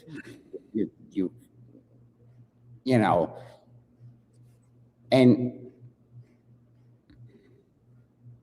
there would be a good argument that you are way too late with applying aversive, because you've put that behavior in some weird schedule of reinforcement, trying all these things that never worked. So that's, that's where we are today. And this is like the problem with holding on to a straw that everybody this just abandoned in science, like in the book that you had, the books that are behind me here, like practical, like there's just no question. This is unarguable stuff, but here we are. It's a big problem. So when we're talking about saving lives, and my point is that sometimes, and I can even argue that most of the time, probably the most appropriate thing is to start to say, hey, I disapprove of this. Or again, there is a bunch of other ways to do this, but there is always place for reinforcement. There is always place for reinforcement. However, if you stop the bad behavior or the undesired behavior, you kind of open the door for other behaviors to happen. So in fact, the punishment helps you reinforce way more than good behaviors or directed to something appropriate than if you do not punish. But that's where they are, like dogs trained with positive reinforcement, they must continue to be reinforced, or the behavior it's gonna extinguish, and actually it's gonna disappear rapidly. It's not an opinion, it's a but yeah. What do you attribute it to? I think in some of this is as I said, emotion. Or knowledge of how punishment works, how it's applied, what is the intensity, what is the order, how we were talking, forward and delayed, forward, and so on. Like there is actual logic, and it's not like we're not reinventing the wheel. This is all done. I mean, we're talking. I think people try to think with their emotions, Ivan. I think people try to think with their emotions, and you can't think with your emotions. You got to think with your brain, and there's logic behind this.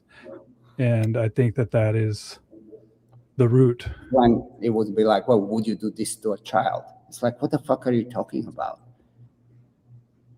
I just told you, I can tell the child, I can instruct the child exactly, and I can tell him what will happen if and what will happen if not. I cannot do that to a dog. I cannot instruct. Dog doesn't have this abstract cognitive abilities. That's why they learn through very different ways. And this is it's cool stuff, but at some point everybody's stuck, and it kind of, as you say, it hits a good soft spot. It's like, well, do you want to be bad to your dog, or do you want to be good to your dog? But at the end of the day, are you going to save the dog? And when are you going to save the dog? Why don't just save it right now? If you that you actually can, right? Yeah, Jay said that he on the Next Level Dog page, Jay just wrote an article about the misunderstanding of punishment on both sides causing so many problems. Jay, can you share a link to that so I can pull it up here? Because I want to. I'm on your dog. I don't see it on the. I'm on the dog Next Level Dogs, but I don't. Resources, foundation plan, articles. This is what comes up with the article, so I don't know if it's on there. Look at that handsome man there. Yeah, I don't see any. What is he saying that he posted? What? He just did an article on exactly what you're talking about. Yeah, I'm kind of just talking, just bouncing all over. And just so you know, I have this is the before what you're talking about. This was in 1920, so just over 100 years ago. And this is baby Albert. This is him right here. This is what you're talking about. This is before. Yeah, but this is this kind of not so relevant to what we were talking. What you want to do is give me dozen infants. Search for John Watson, give me dozen infants, and that's gonna come up. It's a classic thing that it got very quickly debunked, but it's lingering everywhere, and What is it, John Watson? Yeah. John Watson. It's just the magic of reinforcement and punishment that everybody's stuck still today, including most of balanced trainers. Life does not revolve strictly around reinforcement and punishment. No, it just has this one little Albert Watson and Rayner. But that's it. Classical conditioning. Hold on. Yeah. I'll help you.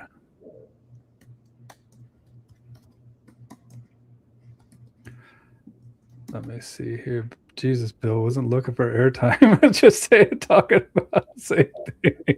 Whatever, Jay.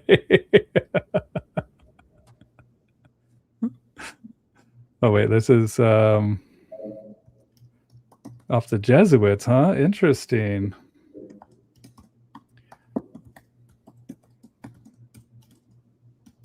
Does Ivan retrohale on your cigar? You know what that is?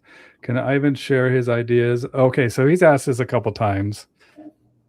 Ideas about training police dogs and protective sports without aversives.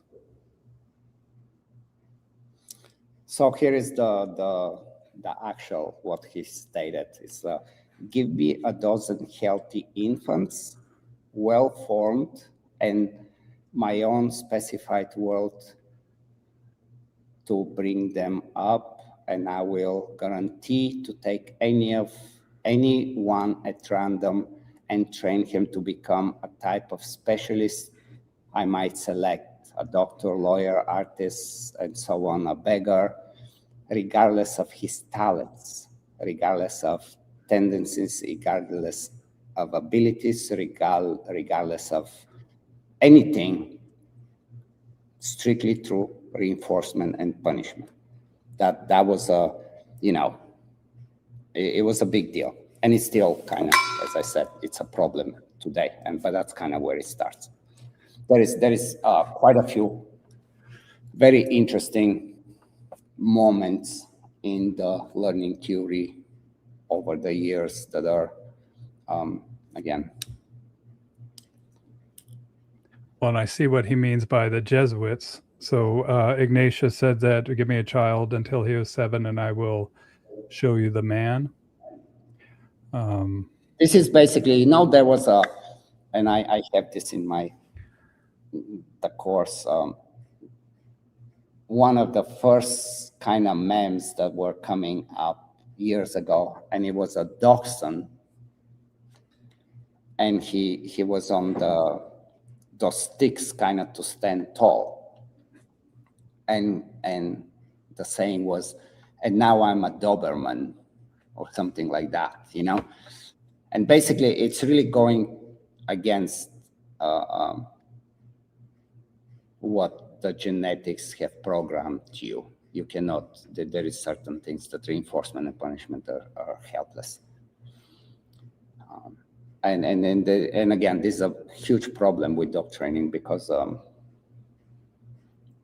you can get stuck. You can start banging your wall thinking that you're gonna do more, and you cannot. There is very different ways to approach this in order to solve certain situations. So. Well, and here is.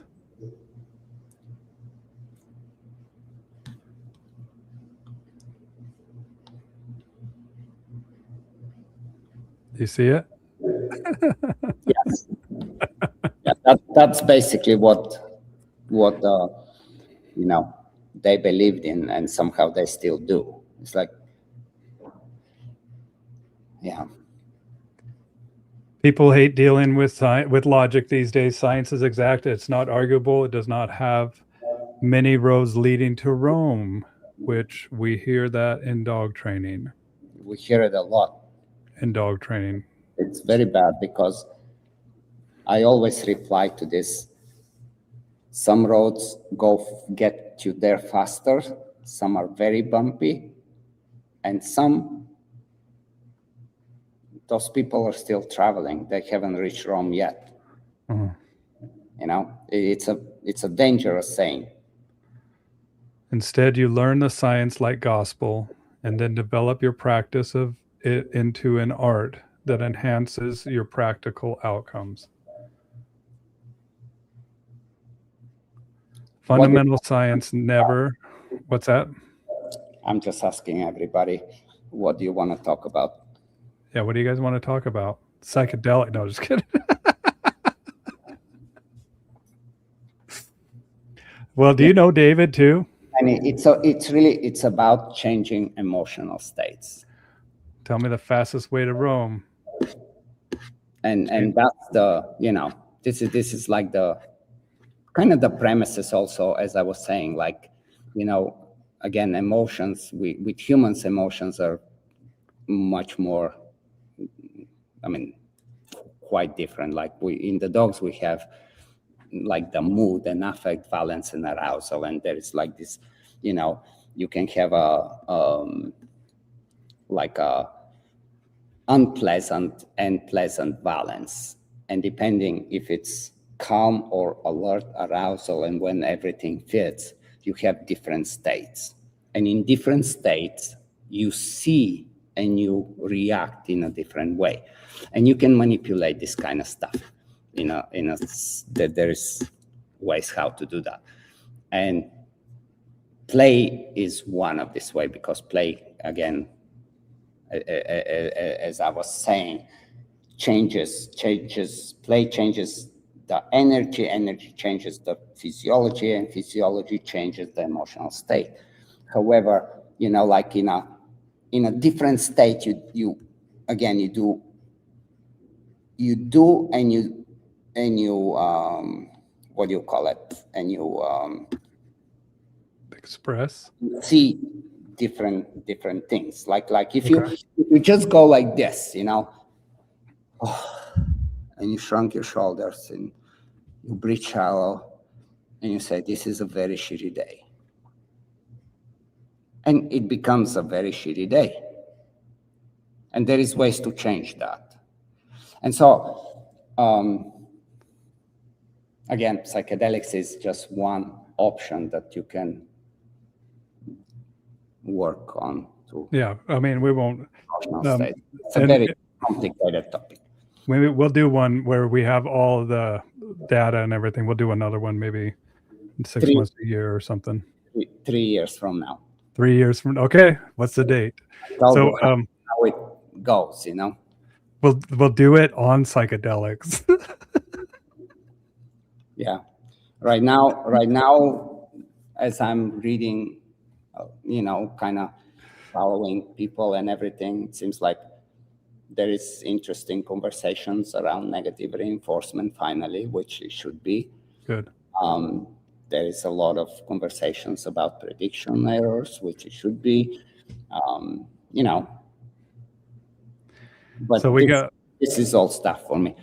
You ready? We got a bunch of comments coming in, man. You asked for it. So this is like the 4th time asking this. So any police dogs, protection, sport dogs without aversives?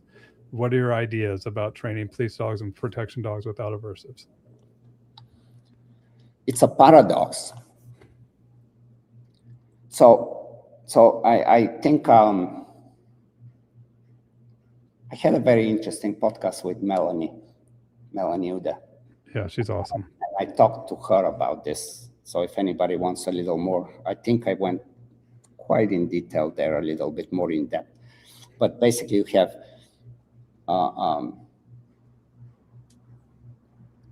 there is different sensation-seeking types in humans, in animals, to where you have a thrill-seeking, you have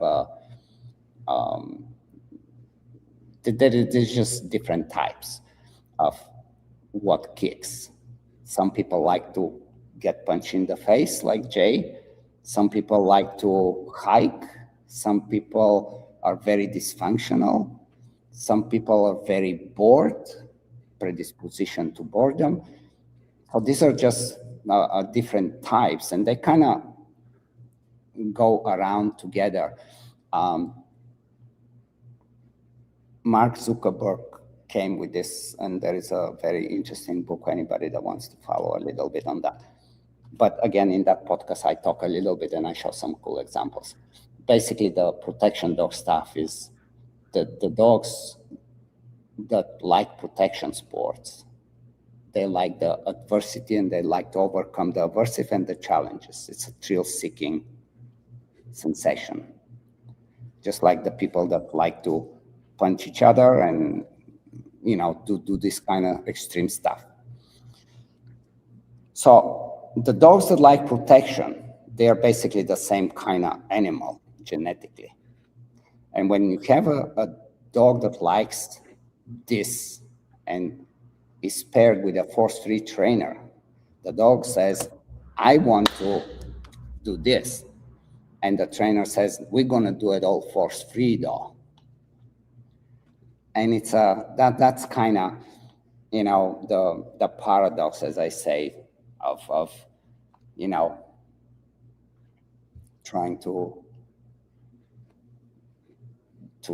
really avoid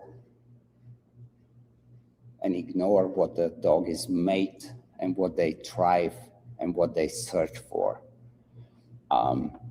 It is a very, very interesting topic, and again, you can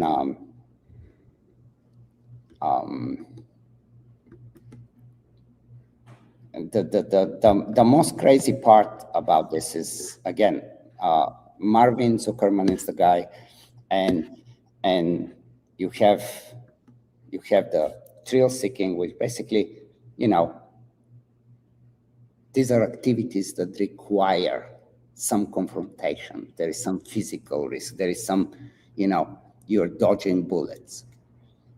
You have experience seeking. It's like you can be exploring environment, solving problems. You can do agility, flyball, so on. Then there is the disinhibition, which is kind of more of an impulsive stuff and whatever. And basically, again, with the when we're talking about the how the force free comes with it, it just really, it's just very strange. Trying to avoid exactly what the dog is looking for. You know, like what you call that thrill. It's a drive. It's a motivation. It's not a problem. You know, dogs that enjoy that kind of risky activities, just like the protection sports, you know, or whatever certain types of the hunting, like the hawk hunting, or, you know, there is stuff happening, you know, they seek that discomfort and challenging experiences. That's their world. And you know, it's kind of a mix of in a way, neurological and behavior factors. There's like a lot of stuff that comes together with that, and it's a very, very interesting stuff. And basically, I think what Elkan is talking about is the, you know, again, like humans, you know, we have varying levels of arousal and stimulation needs. We are very different. There is few people that like to be punched in the face. Some people like figure skating, you know, but some are just neurologically wired to enjoy and seek out more intense physical, mental stimulation, and that kind of, it really, protection sport kind of amplifies that drive to experience this kind of discomfort and challenge, and during protection sports, you know, they provide that outlet for that need to,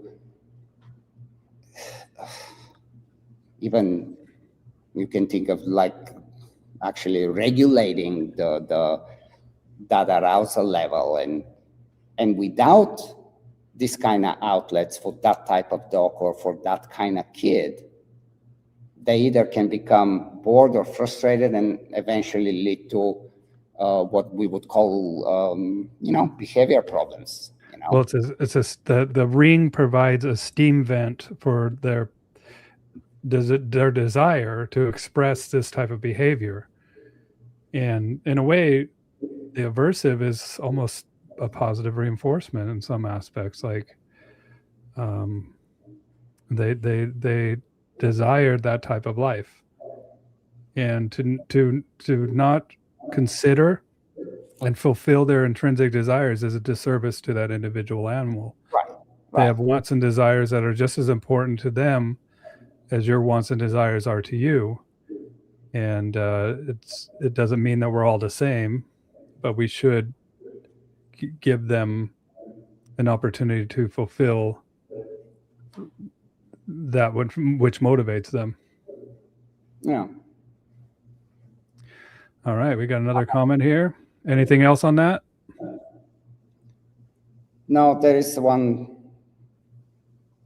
Jess, do you think you could change emotional states only with play? Or punishment has always to be part? And how do we place boundaries within play? You really change emotional state by changing the energy and the physiology. That's kind of how it really goes. This is just neuroscience explains this model very well. There is nothing, that's kind of why we focus so heavily on play. But as you say, build how a force-free trainer would do play and how I would do play. It's just, again, very different stuff. Again, some dogs need the challenge and the little conflict and there is competition. There is like you create a state and then instead of trying to pretend, well, the toy is dead and I'm going to give you something else, it's like, well, how can you control the behavior when the dog is in that mindset specifically without breaking it and so on? And it's interesting stuff. Do you, Jay calls it murder games.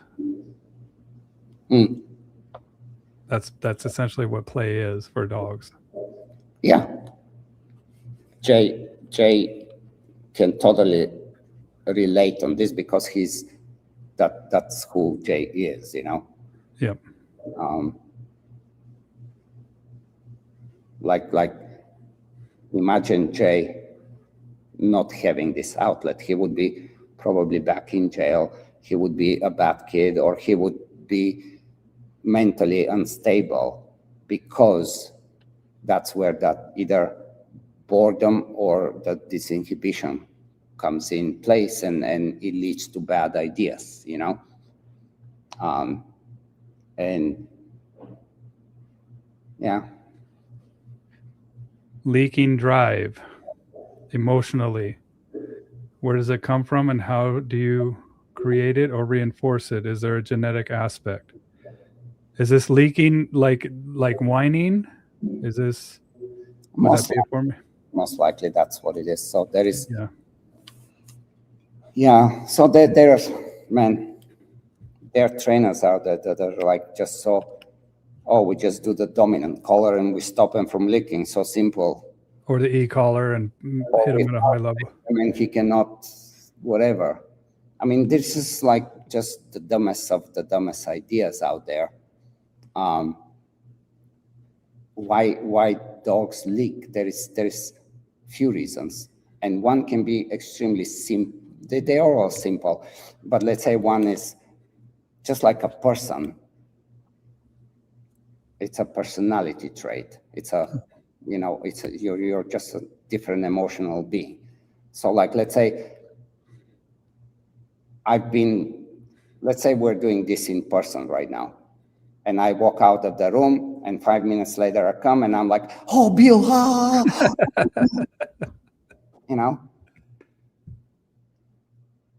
you cannot you have to approach, if you recognize that that's where it's coming from, you have to be approached in a very different way than if it's coming from the dog not understanding something.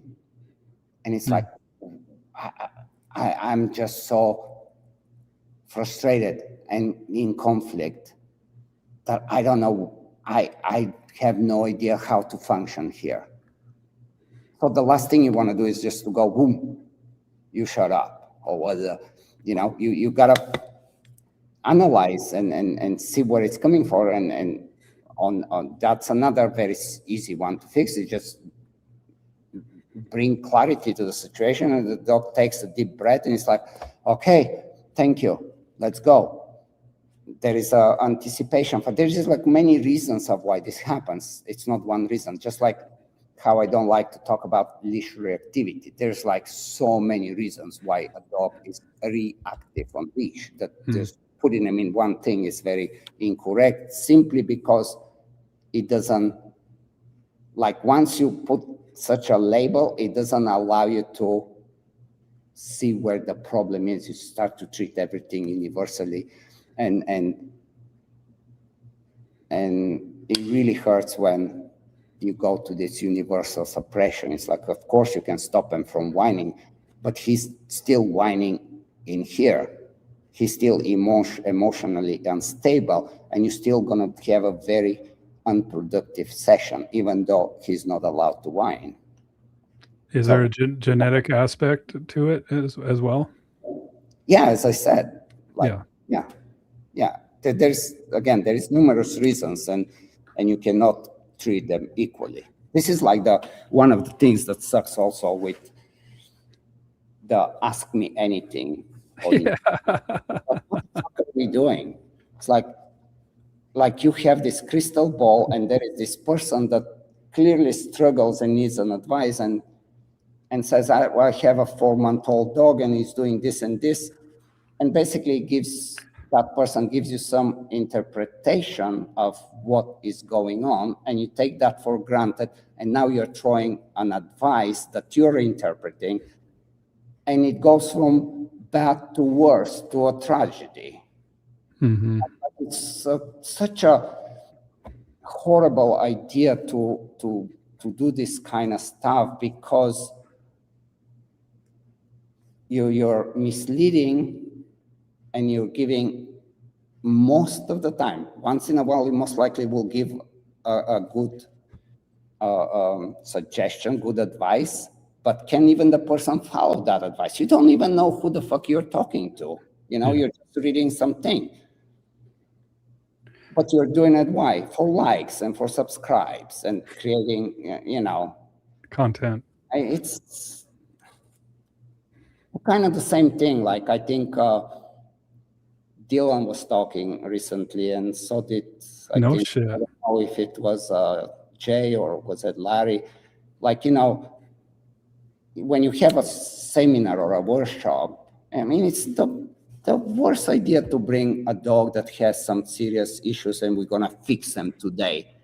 Yeah. It's already as unstable as it can possibly be, and now we are throwing them in this completely weird environment, and now we're gonna create a problem so we can. I mean, it's just like the mother load of bad ideas, I'm just talking. Sport dog, puppy. You're gonna have some puppies. I saw that your dog had some fun this weekend. Puppies. It's been wild. Like, I cannot remember when was the last weekend that we were not doing anything. There's been protection seminars, there have been obedience seminars, there have been monitoring seminars, monitoring trials. This weekend there is an IGP trial we're having. There is a bunch of breedings. There is it's endless, but I love it. As tired as we get, it's very, that's kind of what I'm interested in. Do you have any tips on raising a sport puppy? It's a selfish question from Distinct. Yeah, Distinct. That we just talked about the crystal ball, guys. Yeah. Now you're making me do exactly that. Like, I don't know what is the puppy. I don't know what's the maturity level. I don't know your skills. Like, it's anything that I will tell you right now, most likely will be a bad idea, Any thoughts on determining if there's a lack of clarity, understanding versus a dog blowing you off? Yeah, that's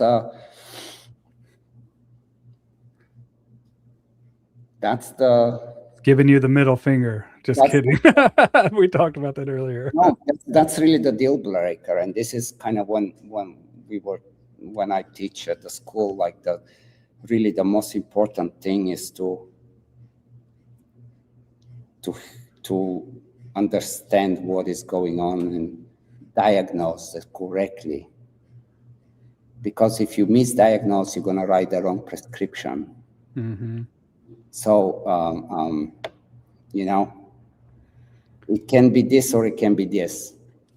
But they, either one, if it's clarity or if it's just, I'm just going to do what I want to do, they have to be approached in a very different way. And force is not necessarily the solution if the dog is blowing you off. Neither in clarity. Again, it's I guess the best way that I can answer this is that you need to be very sure what the problem is, and then the prescription kind of comes naturally, how to solve and how to deal.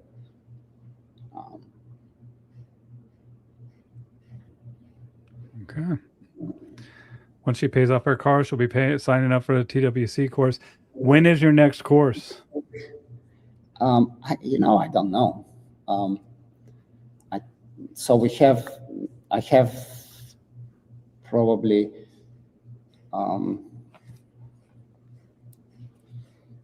I was going to say I'm going to look at my calendar, but I even looked at the calendar for our podcast and I messed it up. So I don't know.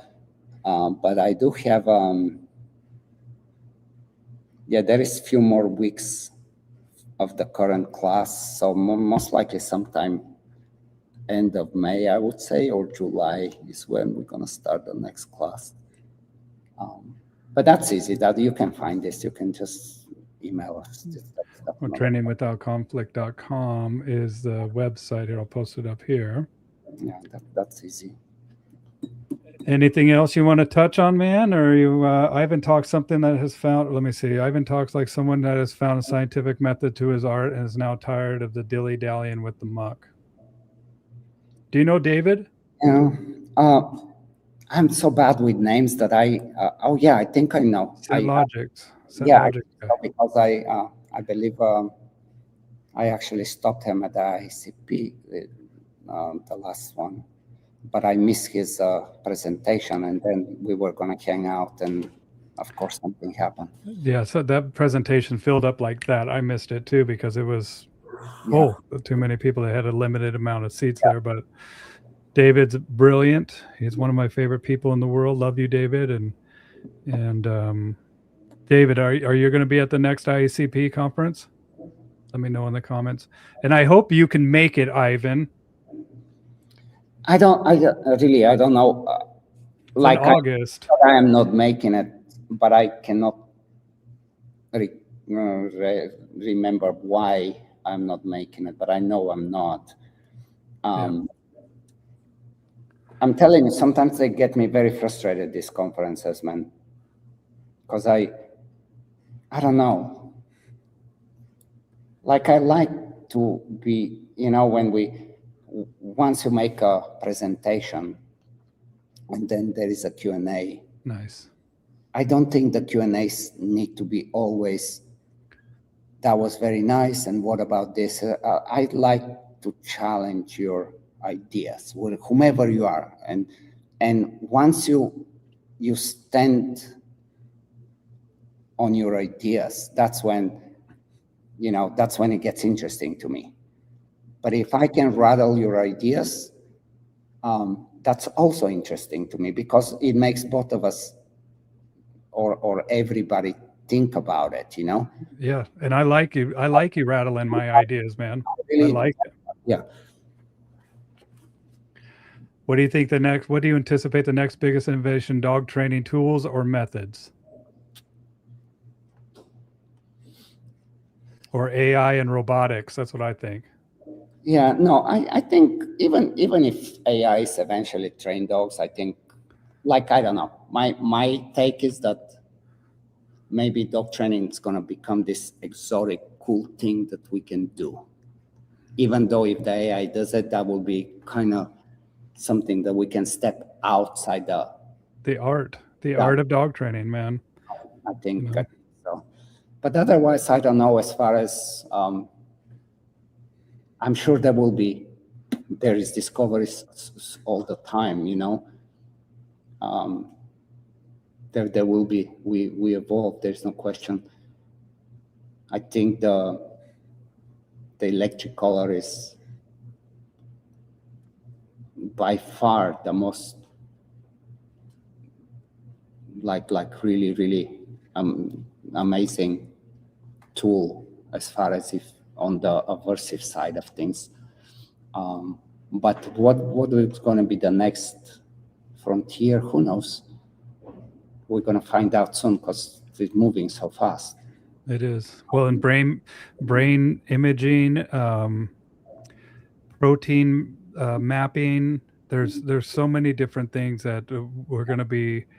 I mean, the world is changing every week. I watch those AI things. I've sent you a couple, Ivan, but I mean, I'm excited for it as long as we remember what you said to me. As long as we survive, and then the UBI, the universal basic income, universal high income. The world is going to get very interesting here in the next few years, and I'm happy to be alive to experience it. I just hope that we make it through. Mm-hmm. But it's as far as dog training, I don't think that's going to go away. I think that's going to be one of those cool things that people that like I think even more people may like and appreciate a live animal. Because we all gonna, how Elon Musk says, we all gonna have robots eventually, like within years here. I mean, imagine the thing sitting in a corner and do this, whatever, and it's gonna be cool. But at the same time, I think as humans, we're gonna need and we're gonna appreciate even more than right now the live interactions. Like I don't know if it was Joe Rogan or some of the cool podcasts, I don't know, Huberman, I don't know. But they were talking about, which professions go in, and sometime there was a conversation about the chefs and cooking and stuff, and how, I just like it will make a perfect brain surgery, it will make a perfect meal for you. But you're still gonna wanna go to a restaurant where the human kind of fucked up your steak a little bit. It actually is going to be a thing, like appreciate the human touch. Yes. Well, I think that there's going to be art that's human only. There's going to be movies that's human only. There's going to be a human only aspect of our society that is going to be appreciated. And and AI music right now. I mean, I'm half and half. I really love it. Originally, I was like, this is weird. Like, I know this is all fake, but then it's just like you hear 10 seconds of the beat and this is cool. Yeah. But at the same time, I think we're gonna start to have more appreciations of the trial and error and the imperfection, if you want to think that way, Yeah, I mean, it's something that I write songs all the time, man. You know that with the AI at Gmail. Here, let me sign into this thing here. Where it's good. Okay, so hold on. I'll show you real quick. Here, let me working on human. So David's working on human ailment detection, expanding on our patent on dogs retrofitted with sensors. And then Andy says, imagine, the Neuralink, dude, imagine us having a Neuralink, the dog having a Neuralink, and we can telepathically communicate, I mean, Jess says that, hey, maybe we should introduce this, dude. A debate forum format conference presenting video case presentation progressions from each side. That might be something that is mind-blowing, but it can go wrong.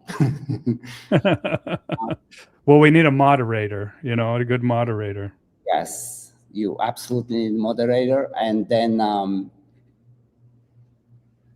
it kind of depends who's debating.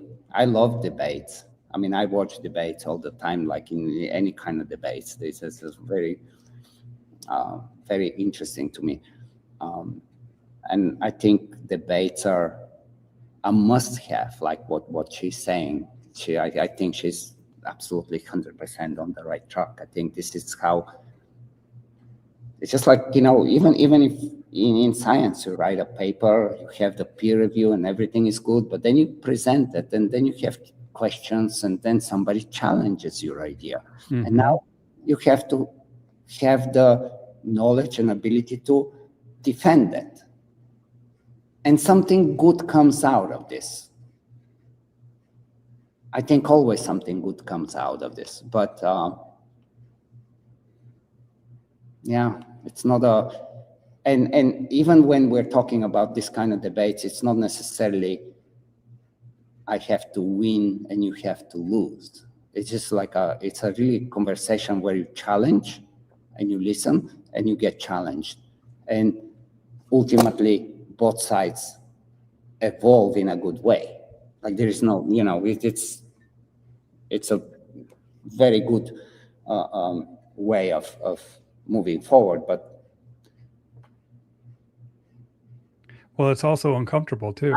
Yeah, it's extremely uncomfortable, and my fear is because of that we're gonna end up back on the same thing. You're a good trainer, tell me that I'm a good trainer, and now everybody tells us that we are very good, and let's kumbaya, you know. We call that a circle jerk. I really hate this. Here, look at this.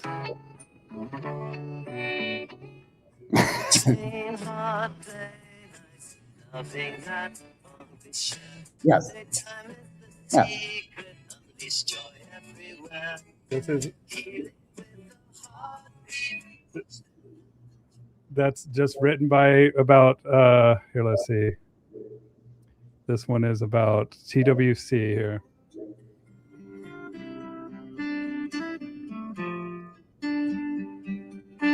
It's good.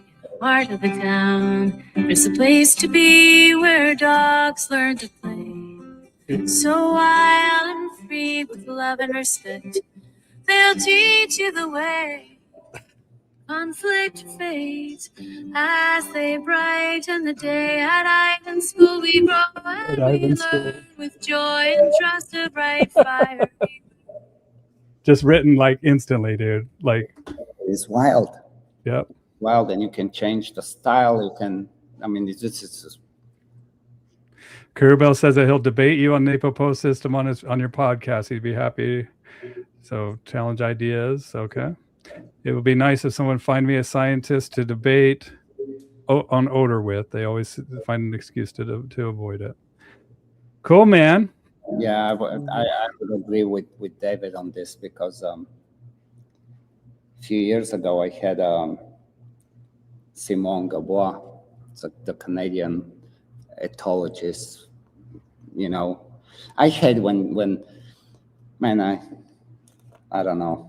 Like, I mean, he was like, well, I started a conversation with him, and he's doing detection dogs doing research on detection dogs, but he's getting just pet people from around the block, and they're doing some things. The dog lack motivation. I'm just wasting money, I think.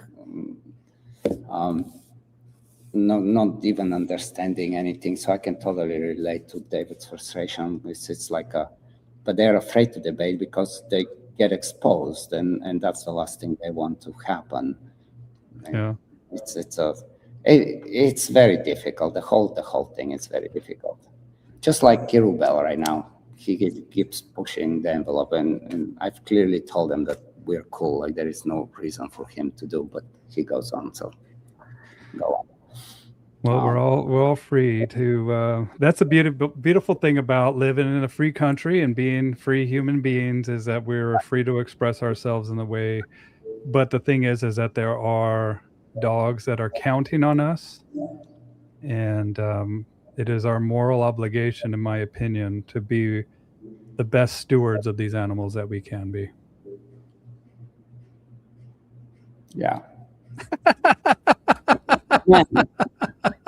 We've been talking forever, and we've been talking kind of nonsense a little bit, but that's okay. Sometimes we just need to just talk nonsense. I love it, man. I love it. Well, let's sign off because we're approaching 4.5 hours. This is my longest live stream, and I'm so honored that it was with you, Ivan.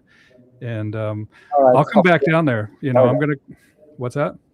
Hopefully, everybody that was hanging around enjoyed it. And thank you for challenging me, and thank you for, you know, just being you, and you know, yeah. I appreciate your mind. I look forward to going to TWC. I like the conversations that we have, not just pertaining to dogs either, man. We talk about a lot of stuff, and so sure, that's for sure. And again, I mean, we can think as challenge and whatever, but there is never really a bad intention. It's actually, I'm always ready to change my mind. Yeah, as we all should be with new information presented. And just so you guys know, I put up a link. This book here is amazing. But also, I put up a link to the Foundations of Behavioral Science, the New Behaviorism as well. And I'm going to get that book as well for, I didn't see that on your shelf when I was there, but now that I see it, that Rutledge. Keep in mind that these books are not easy reads. They're pretty arduous, but they have a ton of great information. And just like I was saying earlier, you can open this book. In fact, I'll show you really quick. So I'm just going to randomly open a book like this. And then this page right here, the delay reduction hypothesis. The delay reduction hypothesis was developed to integrate data from a series of experiments on choice condition reinforcement. I mean, you can open this book on any page, and it has the graphs. It has all the data. Get lost in it, you guys. It talks about birds, lizards, rats, cats, dogs. I will. It's on my Kindle. The actual hard copy is in the house, but I will suggest you guys another book that's very interesting. Yeah, what books do you have? Let's sign off with some book recommendations. Here, I can't see it. Neurobiology of Sensation and Reward. Hold on. Let me find a link to that. It's not an easy one, but it's very, very, like, you need a little bit of a understanding to really fully, like I